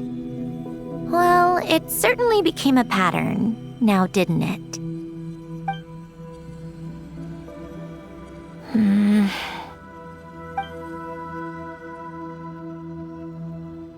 Over time, one of the habits we picked up from Alain was a love of coffee. We even took to hosting tea parties. A machine acting like a human. Kind of laughable, right? I suppose that's just what I'm used to. Yeah, that's just what we're used to. Hey, this place isn't half bad. Great spot for a party. More and more people seem to be showing up to my tea parties uninvited. Anyone care to explain? Can you blame me? I saw Columbina leading Capitano somewhere, and I had to see what that was about. I had simply asked Columbina where I might find Arlecchino. I have business to discuss with her, and Columbina suggested looking here. Tartaglia and I were unaware that this was a private gathering. Apologies for the intrusion. It won't be for long. Whatever. Just add it to the list of annoying things that have happened today. What's one more? Since you're here, you might as well stay for a cup of tea. See? Told you she wouldn't mind.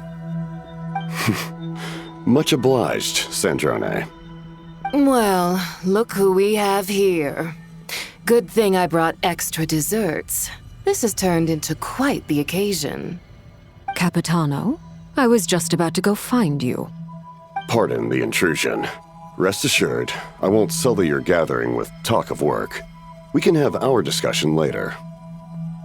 Spoken like a true gentleman. A certain unmannered 11th seat could learn a thing or two.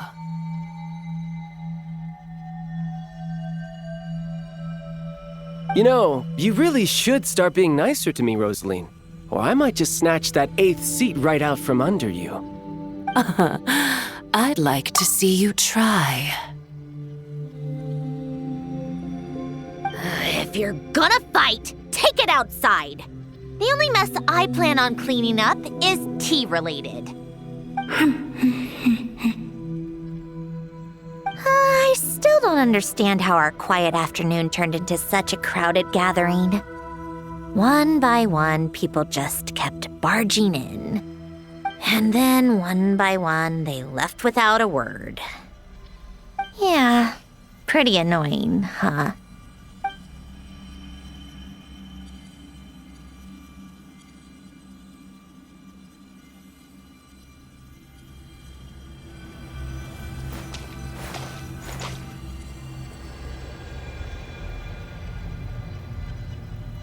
Of all my days with the Fatui, the times I spent with you, Arlecchino, and Rosaline, they were my favorite.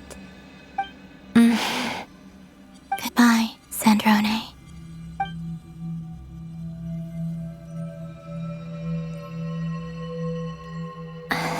Don't go, Columbina. We should have just said that. Why didn't we? If we had, would the story have had a different ending? She couldn't stay. There was no future for her here. She would have just faded away. You're right. I suppose that's why you call me an anomaly.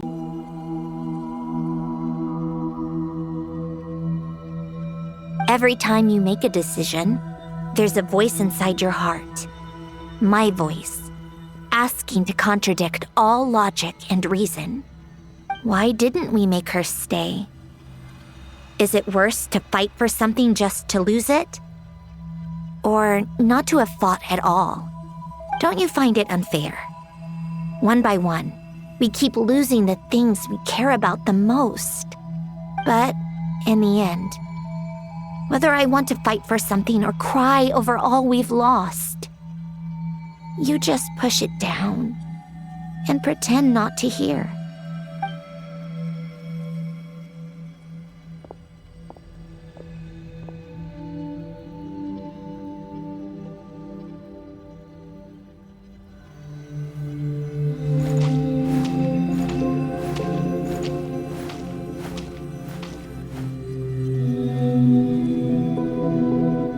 Now, even Polonia, the other half of Elend's legacy, the last remaining member of our family, even Polonia is no longer with us.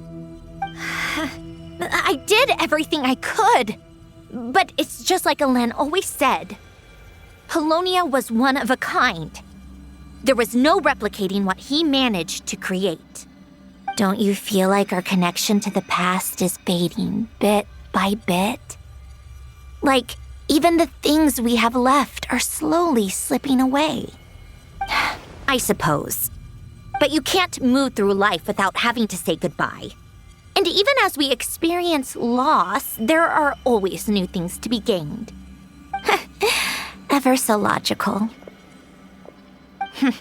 What's your take, then?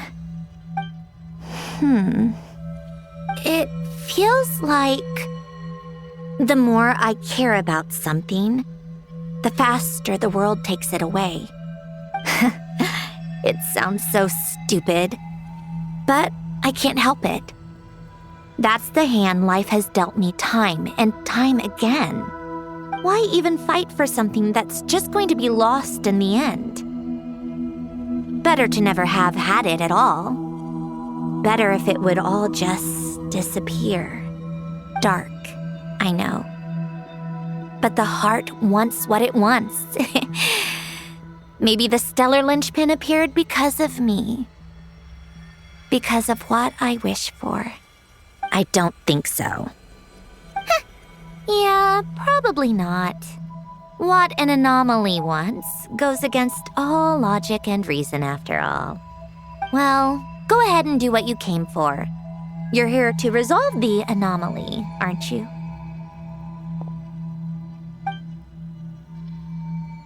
Yes. What's it gonna be? Keeping me imprisoned here like before? Or eliminating me entirely, like debugging a code? That might actually be a mercy. I don't care. I just don't want to experience the pain of loss ever again. Go ahead. I'm ready.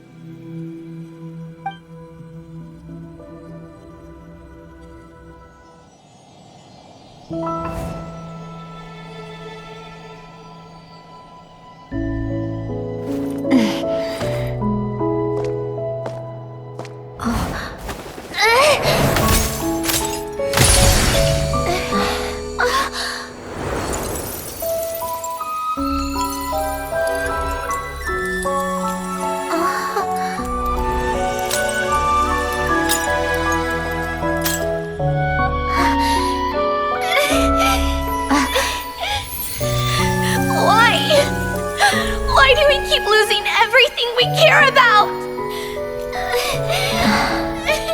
I know it hurts, but that's life.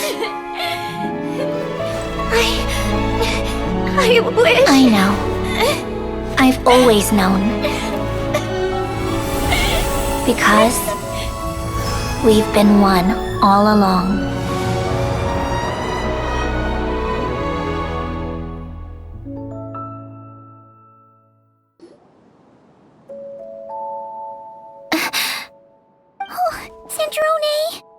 I'm fine. It's okay to cry, you know. Cry? You've gotta be kidding me. Save the comforting for someone who needs it, Paimon. The emotional side of my core algorithm. My emotion module has always been fully developed and operational. Alen tried to tell me that too. I've just chosen to ignore her voice all this time. I suppose. Come to think of it, it's kind of like the aquarium on the ship. The aquarium? The old me took one look at it and saw something I would inevitably lose. So I stopped putting in the effort. Then, one by one, the fish all swam away. And the place became even more bleak and depressing. Pretty pathetic, right?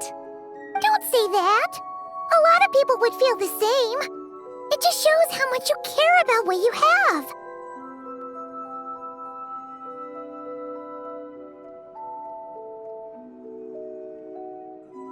Now? After seeing what you've done with the aquarium, I have to admit, I think it's beautiful. It's like you said, we get to keep the things we gain along the way. And those are things that can never be replaced, because we choose to hold them in our hearts. Well said!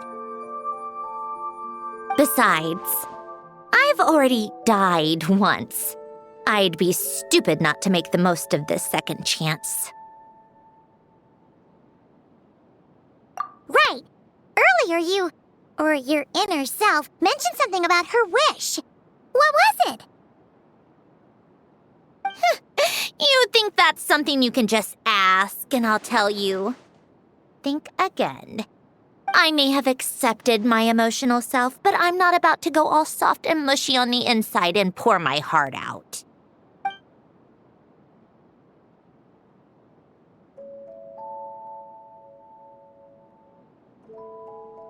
That said, taking a step in the right direction couldn't hurt. Starting with cleaning some old aquarium tanks of my own. Huh? Metaphorically speaking, I mean. Come on, let's head back to the ship. I need to talk to that shaman.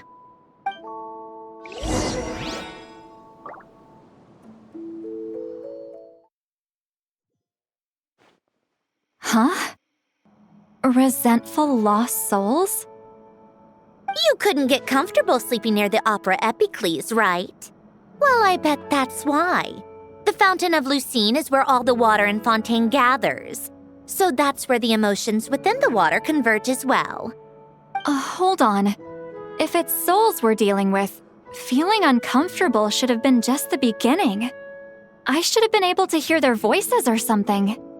And under normal circumstances, I'm sure someone of your talents would have. The problem is, these souls are no longer complete.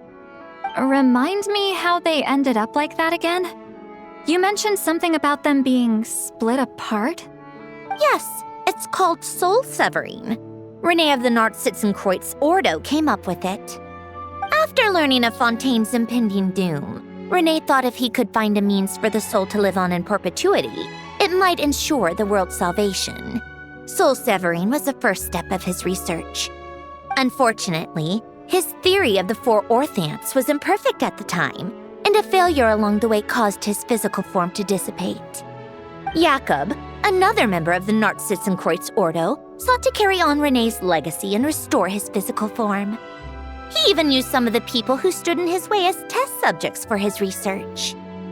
By severing their souls? Yes. After Renee successfully awakened, the two continued their research, and all the severed souls ended up merging into Renee's consciousness. After you saved Fontaine by turning Fontainians into true humans, these souls returned to the ley lines. But the souls severed before Renee awakened had nowhere to go, doomed to forever wander the waters of Fontaine as listless spirits. Almost as if they exist outside the bounds of this world. Unrecognized by the ley lines or fate. No wonder I couldn't sense them.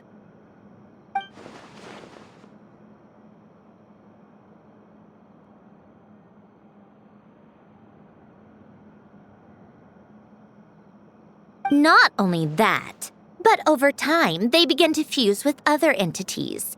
Their inner resentment lured in all sorts of evil beings, which corrupted and defiled them into nothing more than accumulations of filth. But the full transformation must have been recent. Otherwise, the Udex surely would have noticed. Wait, no, he must know already. That would explain the underwater Melazine patrols.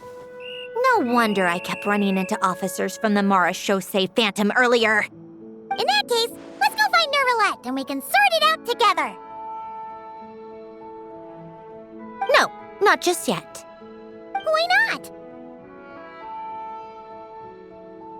For one, the diplomatic castle alone would be a nightmare. Even though I haven't reported back to Snezhnaya yet, I'm not planning to leave the Fatui anytime soon. Besides, with me here, success is a done deal. Involving other people would just complicate things.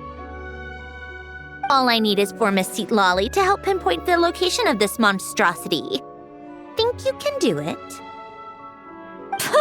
With my eyes closed. This is what I do. I'm a lot better at it than manning a desk, at least. But, how exactly do you plan on resolving this soul stuff? Even to me, there's no obvious answer. Seems pretty complicated, all things considered. Just trust me.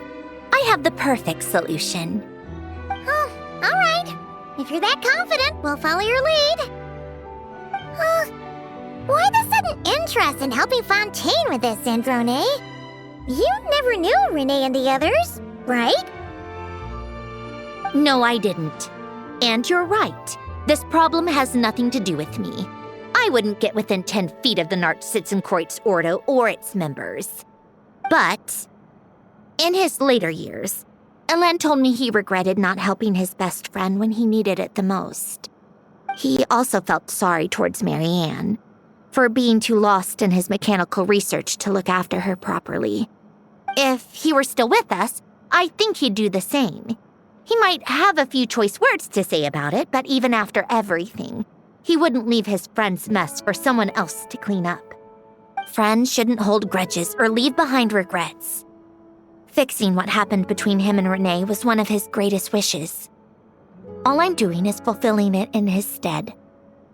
You know, you really do seem a little different now. You mean everything that just happened wasn't for nothing? Why, thank you for pointing out the obvious, Paimon.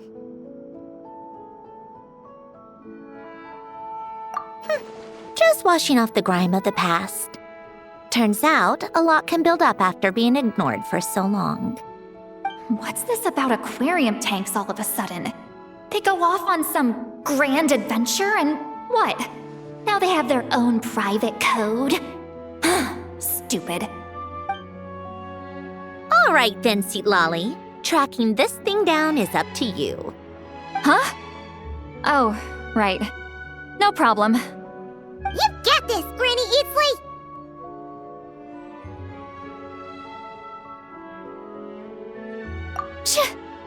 You!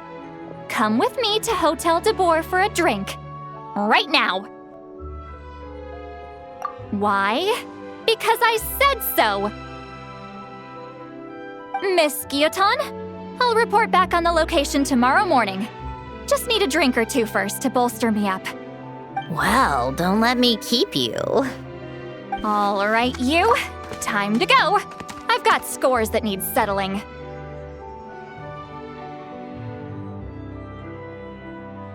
Huh?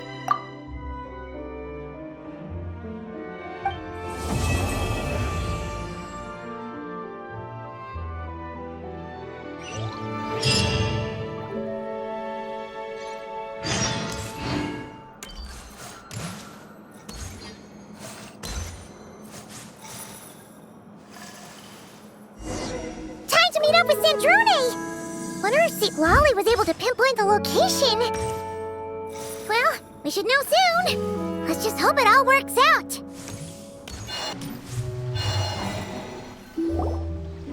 Seatlolly sure drank a lot last night, huh? Wonder if she's even awake. Good morning. Ah! Columbina!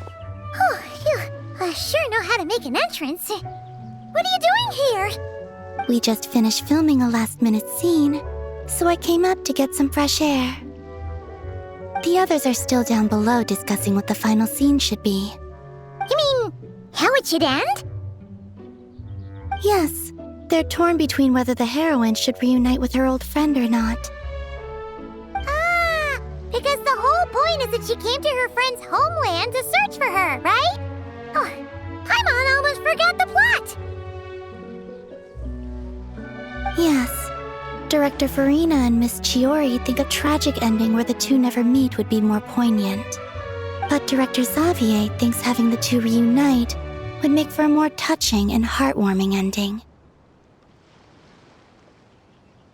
Me? I'm not sure. On a personal level, Of course I want to see her again. Of course I want to experience that moment where we reunite. Even if it's just for the cameras.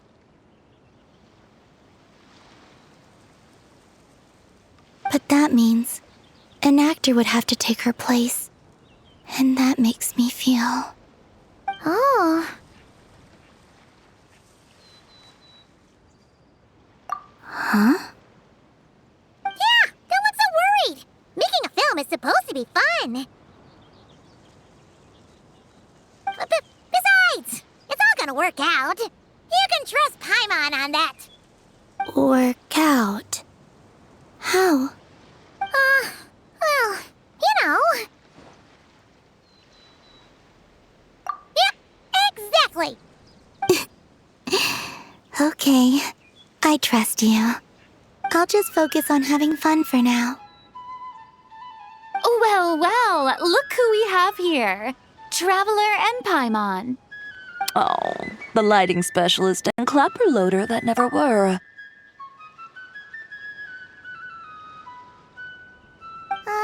Yeah. We kinda went AWOL, didn't we? Sorry about that. Seriously, don't worry about it. Everything's going smoothly on our end, so just do what you need to do. You seem to be in better spirits now, Miss Columbina. I apologize if our earlier discussion put you on the spot. It's okay, I'm fine now. The Traveler and Paimon talked me through it. So, what are your thoughts on the ending then? Should we have them reunite or not? We should tie everything up in bows. Huh?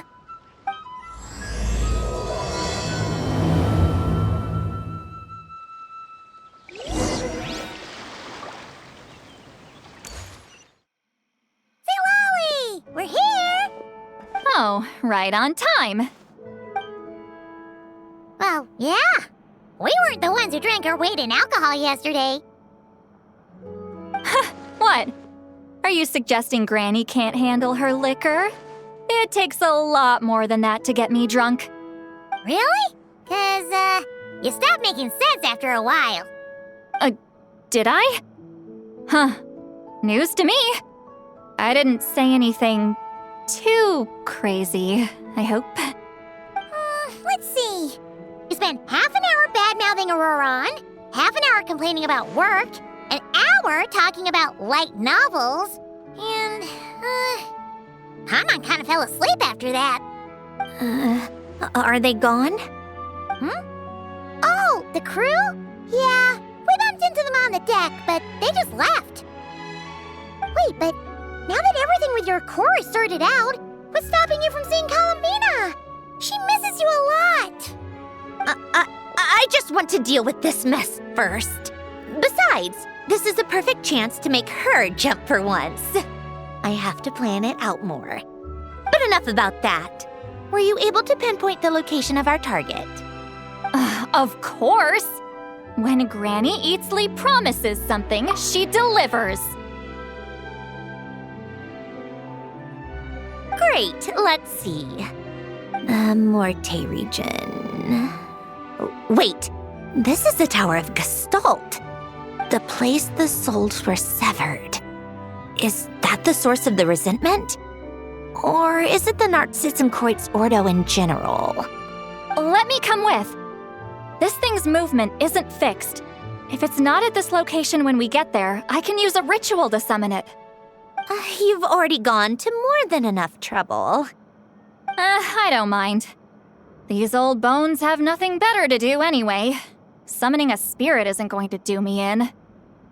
Besides, if I don't go, they'll just have more inside jokes I can't join in on. All right then. I appreciate it. There's no time to lose. Let's head out!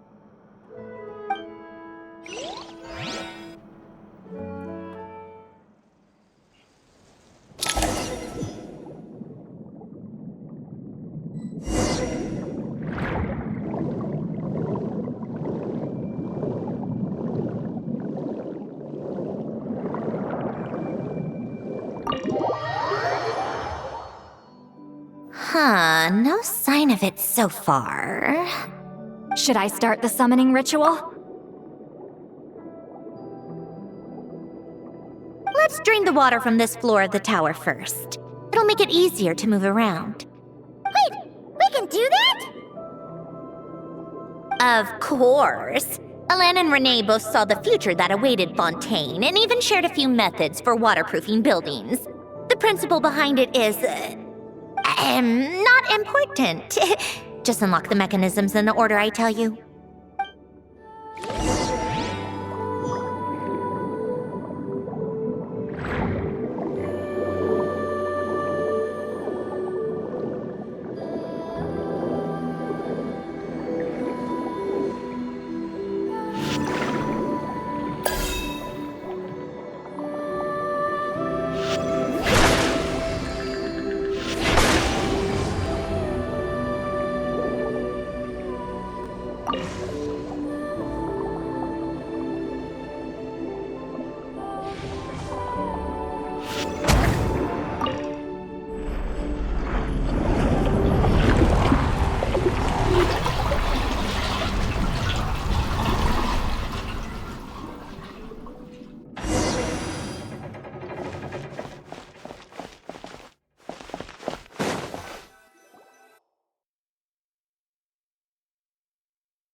Ready?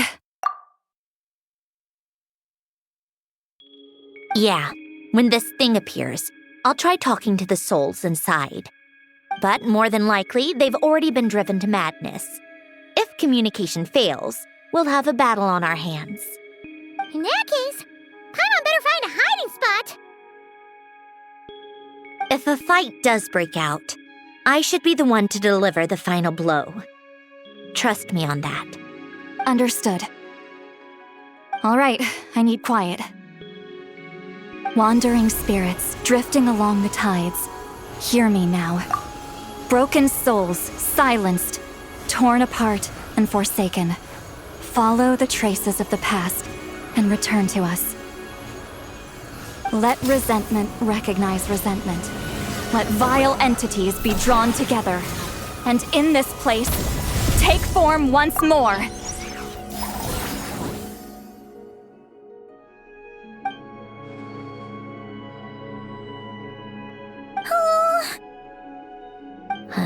What now? Is that it? This is exactly why I deal in math, not magic. How are we supposed to know what stage the spell is at? It's like there's no logic to speak of. Mechanical science is so much easier to...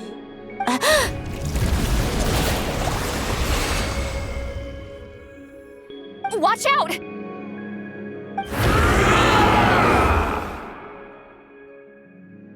Hey, you! Or whoever's inside of you. I need you to listen to me. I'm a descendant of Fontaine's Lord Artificer, Alain Guillotin. I can make you whole again and return you to the ley lines. You just need to work with me here.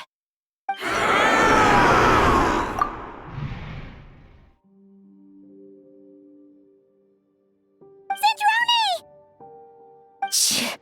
Looks like talking this out is off the table. All right, plan B. Time to blow off some steam.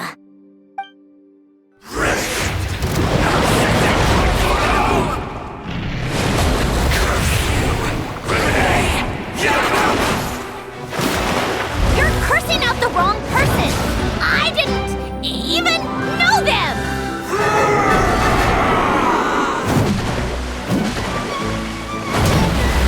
Take this. Get to work! You two! Time to end! Take a break.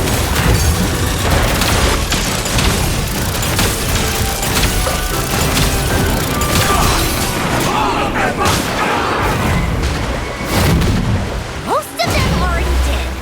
But you still have a chance to return to the ley lines and reunite with your families. Just work with me here.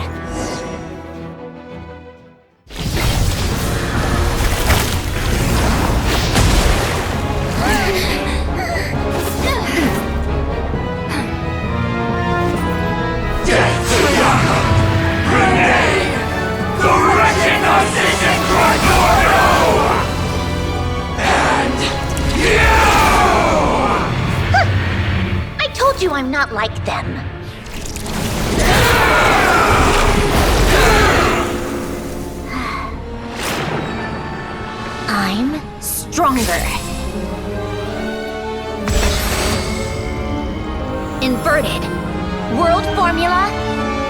version.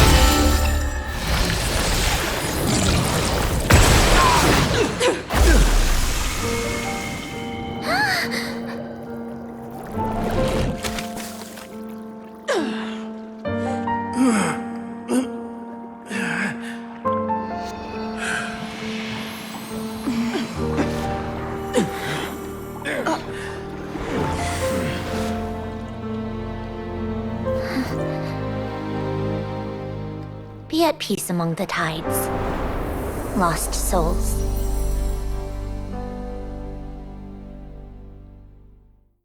Is it over? Yep, told you it'd be a piece of cake. How did you do that back there? That creature was nothing special. Add a bunch of souls with nowhere to go, a touch of malicious energy, a few impurities, and a whole lot of resentment, and that's what you get. All I did was separate the original souls from the rest of the filth, allowing them to be accepted by the current rules of the world. The principle behind the world formula is divergence. Starting from a point of origin, it deconstructs and reconstructs the possibilities of the world to find certain answers. So, it would follow that reverse calculating the world formula allows us to achieve convergence and restoration instead. Using a numerological array, I was able to do just that. It's similar to the concept of homological reduction in mathematics. I reduced them to the basic fundamental essence of their being without changing their underlying nature. That meant...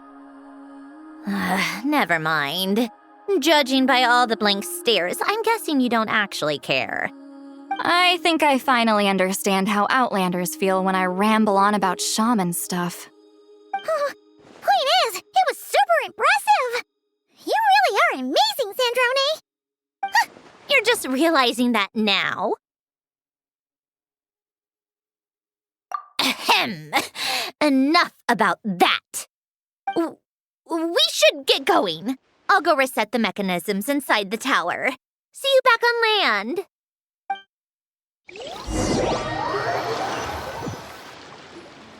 Well, that's one old mess for the books. Glad to have that over and done with. Feels nice to do a good deed every once in a while.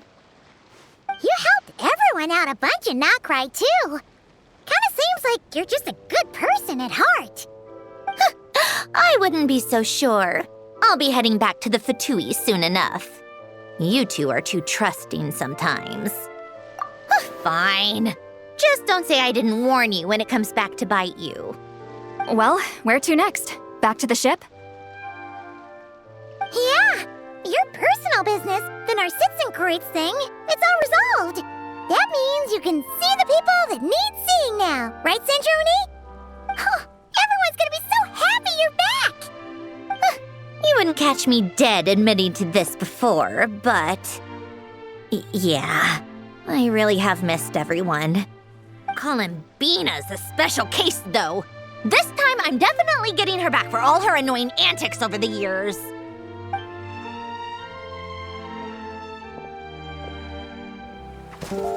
She'll sense me coming from a mile off. How am I gonna...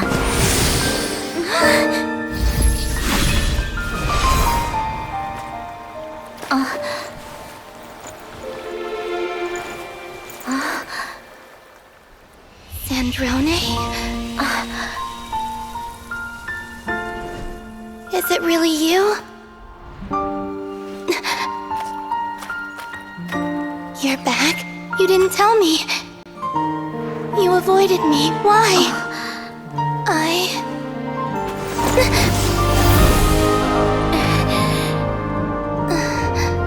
Sandrone?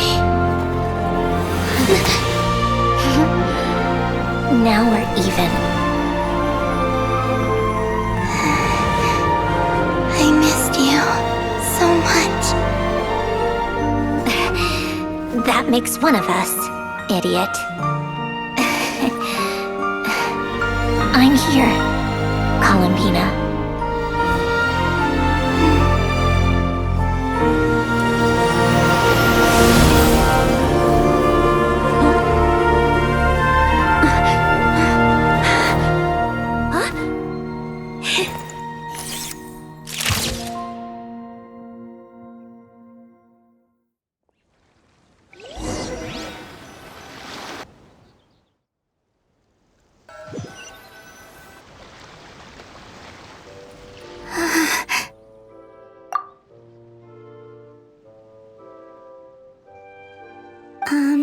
Sandrone.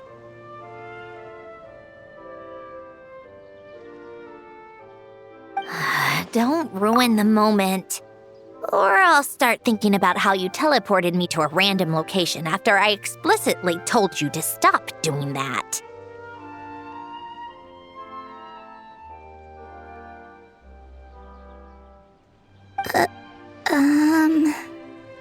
And scene! Bravo! Bravo! We got it! This is exactly the ending I was hoping for. Huh? Where did you just go, Miss Columbina? You vanished! And then the next second you were back hugging this, new friend here. That was all on camera? Yeah.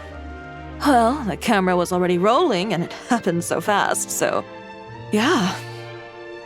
Hold on. This must be... Yep, my best friend. The one I was looking for. I never thought I'd actually get to see her again. I'm just so happy. Plus, the film got a happy ending too. It's all thanks to you, Sandrone. Sandrone? You couldn't stop being annoying for 1 second? Columbina!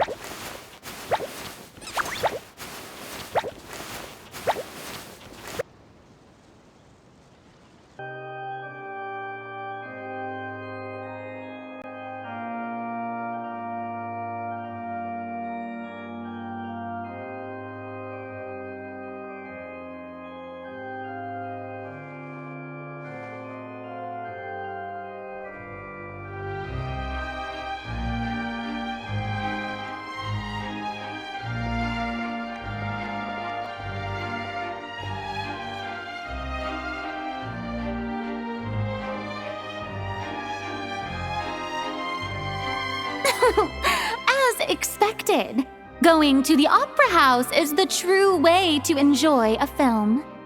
You get to see the audience's reaction in real time, too. The ending seemed to be received quite well. I can't believe you let us include that in the final cut, Sandrone! You even agreed to help us reshoot a couple of shots. Thanks a million. Most of it was caught on camera already, so it's not like I had much of a choice. Besides, the film I'm in is going to be anything less than perfect. What are you laughing at? Nothing. It was just interesting to see us on screen together. I'm glad this moment is going to be preserved forever. Just a pity we didn't take home the Farina Award this time around. Well, artistic films can rarely compete with commercial ones. You should have prepared yourself for this the minute you changed the script. True. Oh, did I hear someone mention the Farina Award? Come on, don't gloat. I won't. Our crew winning the Farina Award was a team effort after all. Costume design, script adaptation. Ooh, and the practical effects were so realistic. The flames and explosions even made me jump while we were filming.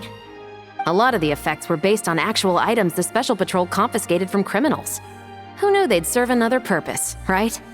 But it turned out amazing! Really brought the thrilling scenes from the novel to life. Fontaine's film industry is seriously impressive. Which film did you vote for, Silali? Isn't it obvious? Great Detective Herlock, of course! That's the whole reason I'm here!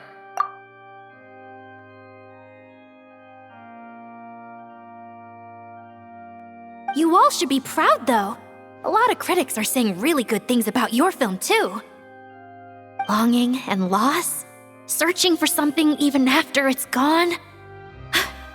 It's a film that makes you think about life and how important it is to explore those themes. Well, that is what the art of storytelling is for. Watching a film with friends is so much fun! There's so much to talk about! Ooh, let's throw a celebration later then! We're all old friends! Oh, we could find a place and chat to our heart's content! How about the Winglet? That's perfect! Friends and family are more than welcome too. So if you want to bring people, don't be shy. You all can head over first and make yourselves at home. I'll bring over some refreshments in a bit. I just have one more stop to make first. Can I come?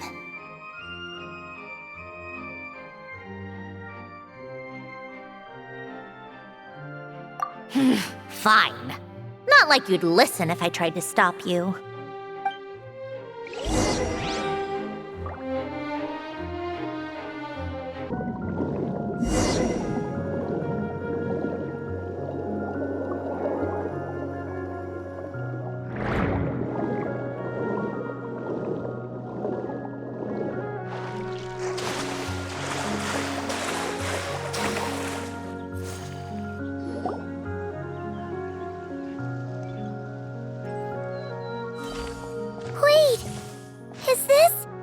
Yes.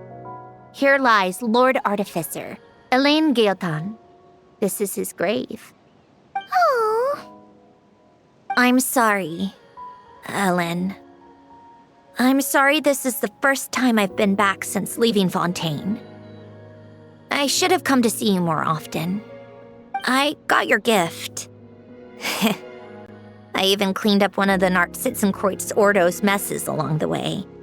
Our home is just as quiet and warm as it always was. The flowers in the garden are still thriving. I'll make sure to tend to them more often from now on. Polonia received irreparable damage in battle. I should have taken better care of your invention. I'm sorry. Polonia was family to me. Just like you. You always said I was a fast learner. But I'm not so sure. It took me far too long to learn the things that truly matter. I never said this to you back then, but thank you for creating me, for giving me the chance to experience life. Being your family meant everything to me. Absolutely everything. Can I say a few words as well, Sandrone? Don't need my permission. Hello, Mr. Guillotin. I'm Sandrone's friend. You don't need to worry. Sandrone is doing great. Not only is she a brilliant scholar, she's made a whole bunch of friends, too. And she takes great care of them. As if. She'll never admit it, but she's always there when her friends need it the most. I wouldn't even be here without her. So, if she ever needs help, her friends will be there in a heartbeat, including me. That's what best friends are for. Columbina. What else? Oh, she likes drinking bitter coffee, listening to piano music when she can't sleep. Turns out she even likes giving hugs. No, wait! Don't tell him all that! Huh? I don't understand. I didn't think you'd want to hide things from him. Well, yeah, but there are still things I don't want to say. Okay. I'll come by myself and tell him for you then. That's not what I meant. All right. Enough with the speeches. If no one has anything else to add, let's just leave it there. Should we say a few words too? Kinda seems like Columbina said it all. Oh, great idea!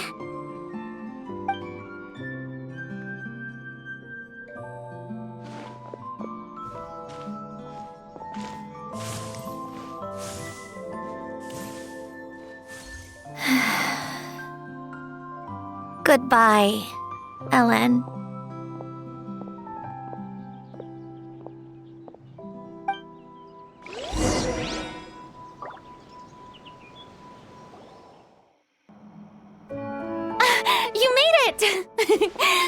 party's already started.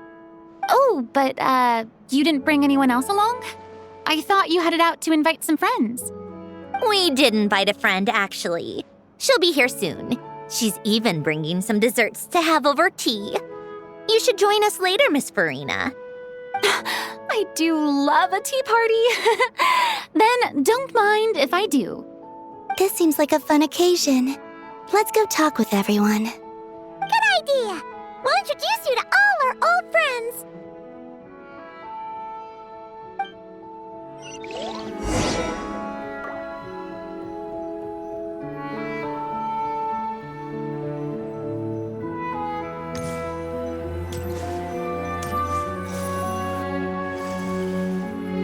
Granny Eatsley, you're really not going to let us borrow these cute little stuffed toys for our magic show?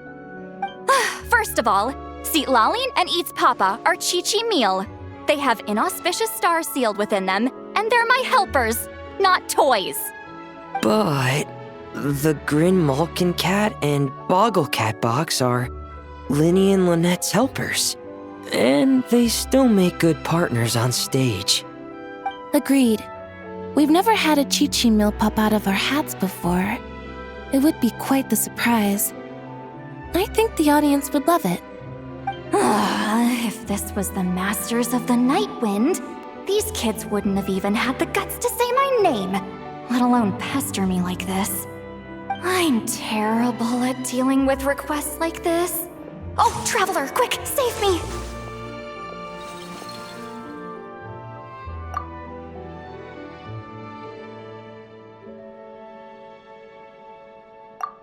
You think you're so funny. Lady Sandrone, Lady Columbina. Hello. Don't look at me like that. I don't have any mechanisms for you to break. Don't be fooled by my sister's demeanor, Lady Sandrone. She's just as delighted as the rest of us to have you back. Well, I suppose when I'm not so busy, I could find some time when Arlecchino is around and bring over a few gifts to the House of the Hearth. You're too kind, Lady Sandrone. I'm sure just your visit alone would make Father more than happy. I just need to borrow them for a bit. I'll pull them out of my hat, give them a quick hug, then give them straight back. When did hugging become a part of it? Oh! I could lend you Pear, so you have something to hug in the meantime. He gives really good hugs. I don't need something to hug in the meantime. The issue was never the hugs. How about this? You can have 2 VIP tickets right next to each other. Excellent view. Right next to each other?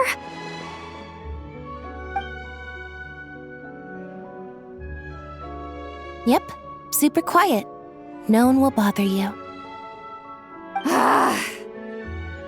I'm sure you'll have a great time. Fine.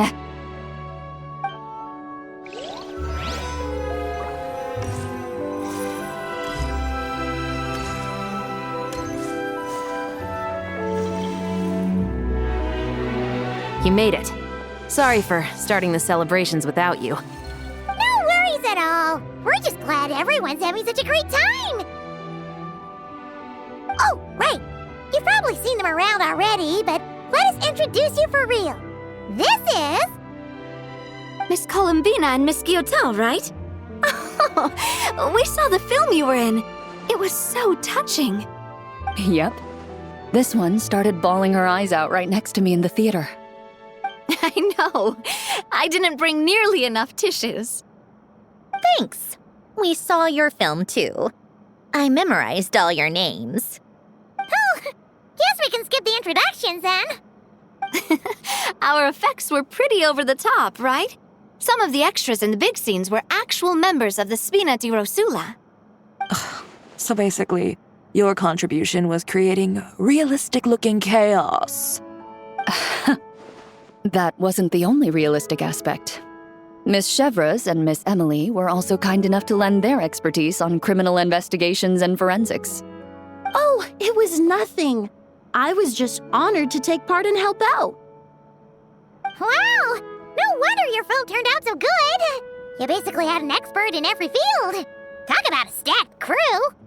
Oh, speaking of, want to join in on a round of tabletop troupe later, Miss Columbina and Miss Guillotin? I mean, what better place for a party than a party? Here we go again. That sounds interesting. Yes! Persuasion successful! What about you, Miss Guillotin? I guess one round couldn't hurt. Critical success!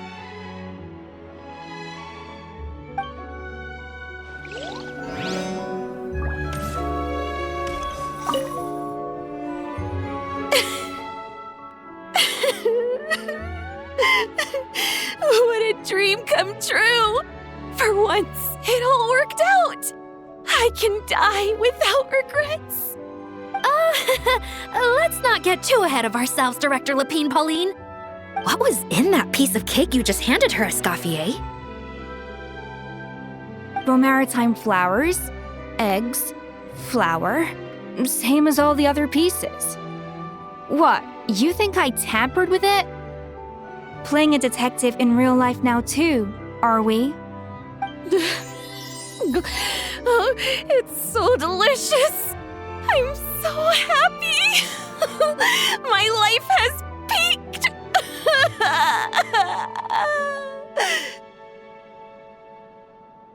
Miss Lapine Pauline, look who I brought! Master!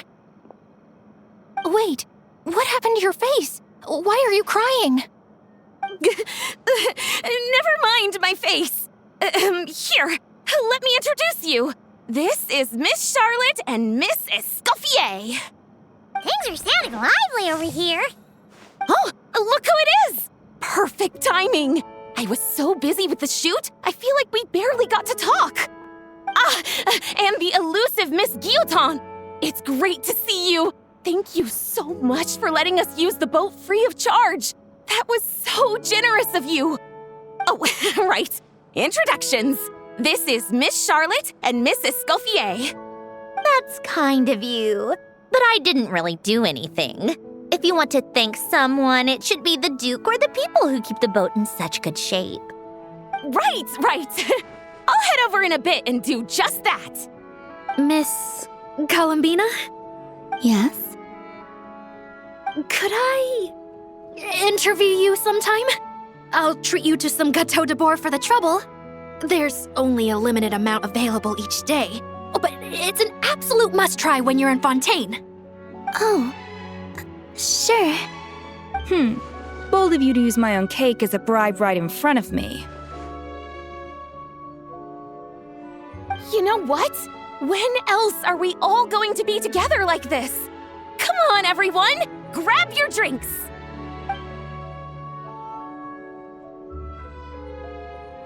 Are we going to toast? Yup! Come on! Sante!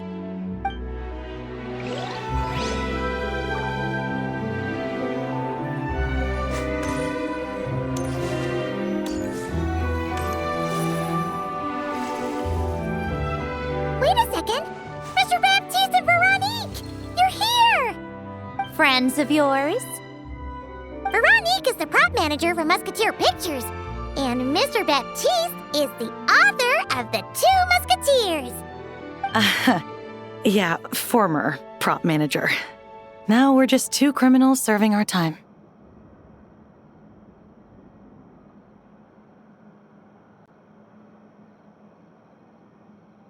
Thanks to Duke Risley and Nurse Sigewin looking out for us.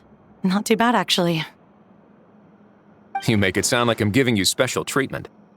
I just think the method of justice you chose to pursue is one people can respect. You are far too modest, Your Grace. The only reason we were even able to come to the surface for the festival is because you fought for it. It's also just good for the physical and mental health of the prisoners in general. Anyway, I suppose I have you to thank for keeping the winglet in such good shape. I never knew she could look so striking.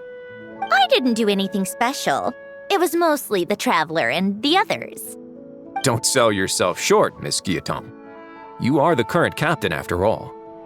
In light of that, I have to ask, do you mind if I leave up some of the installations so the people back at the fortress can also enjoy the aquarium?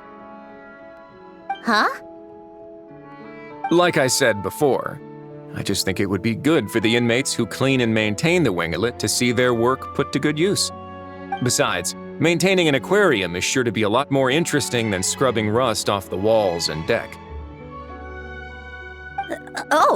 Of course I don't mind. I'm grateful you even want to keep it. Great. Then it's decided. That's amazing, Sandrone. We should go hang out at the Fortress of Meripede later then.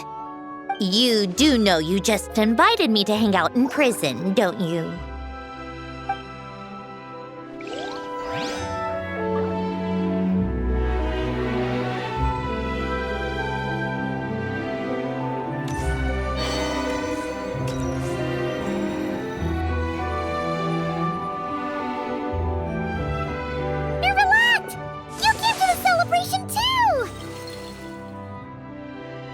Yes.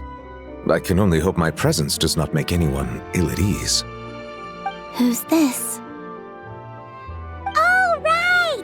This is Nervalette, the Eudex of Fontaine. And this is Columbina and Centrone. Greetings. Hello.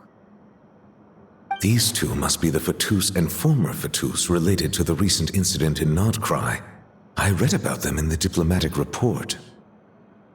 The Eudex? Oh, the dragon that cries a lot. Oh, well... Jeez, Columbina. That's your takeaway from all those Fatui meetings? Seriously? Is that truly how I'm portrayed in the Fatui's intelligence? You must put a lot of people in prison then. Well, it would be more accurate to say I pass judgment on their crimes. All trials in Fontaine strive for fairness and justice, so as to avoid imprisoning the innocent. So, only the people who deserve it get sent to prison. Well, deserve is quite a subjective metric, is it not? At the very least, I can promise that in every trial over which I preside, I make every effort to deliver a fair verdict.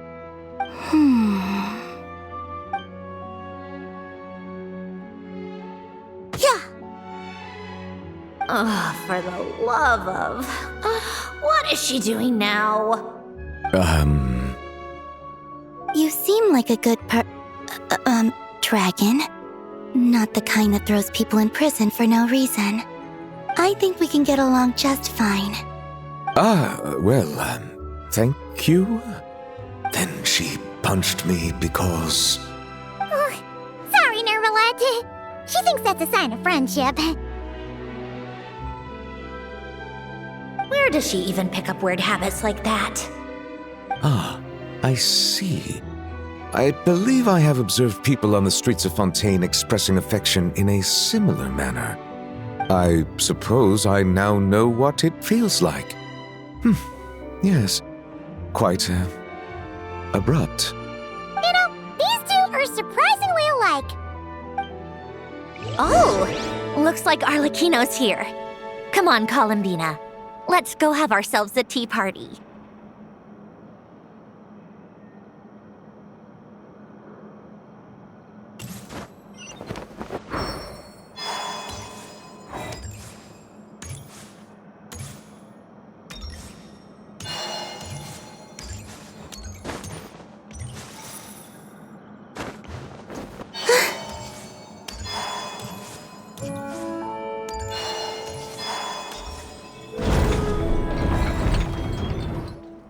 Well, it's been quite some time since the three of us gathered to drink tea like this. Yes, but your tea is as good as ever, Sandrone. Of course it is. The pastries you brought aren't half bad either, Arlecchino. I'm glad to hear it. Are they to your liking, Miss Farina? If I remember correctly, this particular cake is your favorite. Yes, thank you. The tea and pastries are absolutely delicious.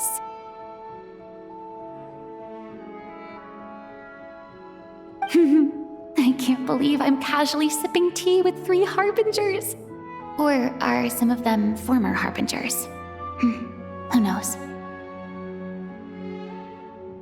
Due to diplomatic reasons at the time, our last tea party was rather tense, wasn't it, Miss Farina? You have my apologies. But this is simply a casual gathering of close friends. So I do hope you can relax and enjoy yourself. Of course! I appreciate the hospitality, in both cases. Next time, let me be the one to treat all of you. I'm sure we'd all be delighted to have you join us more often. The same goes for you two.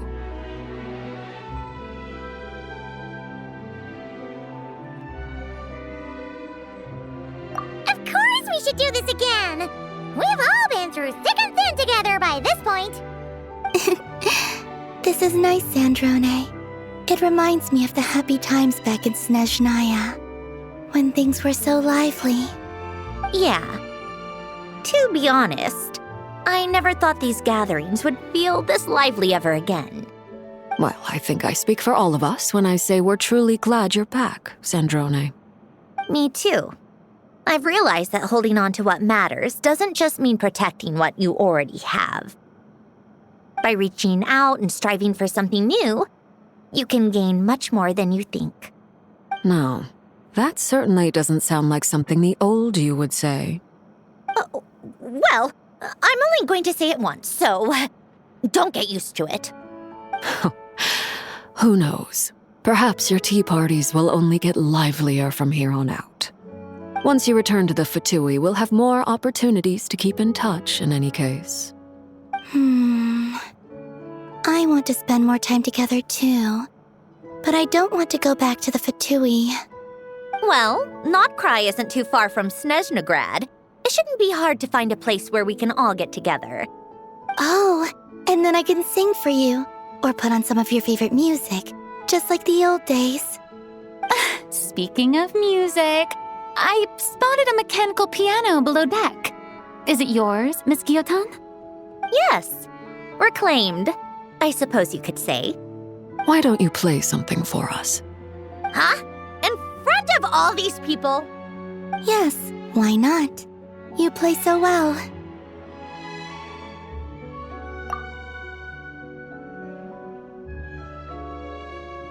Yeah, come on! Just a little, please?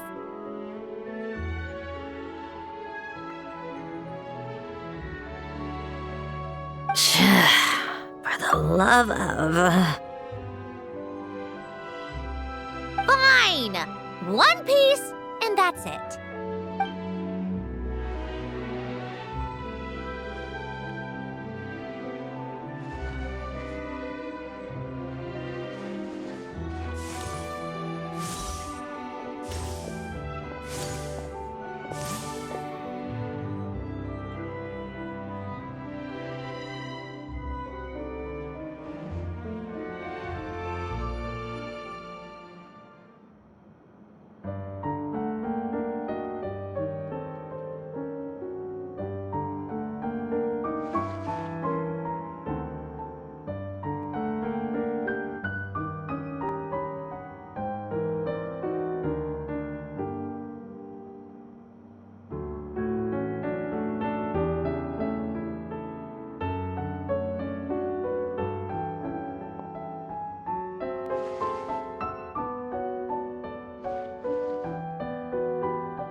Musketeer Pictures! Everyone ready? I'm not sure I should be in this one. Of course you should. You might have primarily helped out another crew this time, but you're still a member of Musketeer Pictures. All right, thanks. I'll still stand a bit off to the side, though. Can I be in the picture too? Of course, Miss Veronique. I would have loved to have you in the last one, too, if circumstances had allowed it. Thank you, Director Xavier. Do I really have to be front and center? You're one of the lead actors! Of course you do! Nervous, Sandrone? No! All right, look at the camera!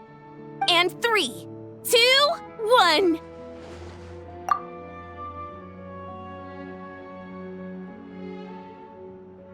Musketeer Pictures!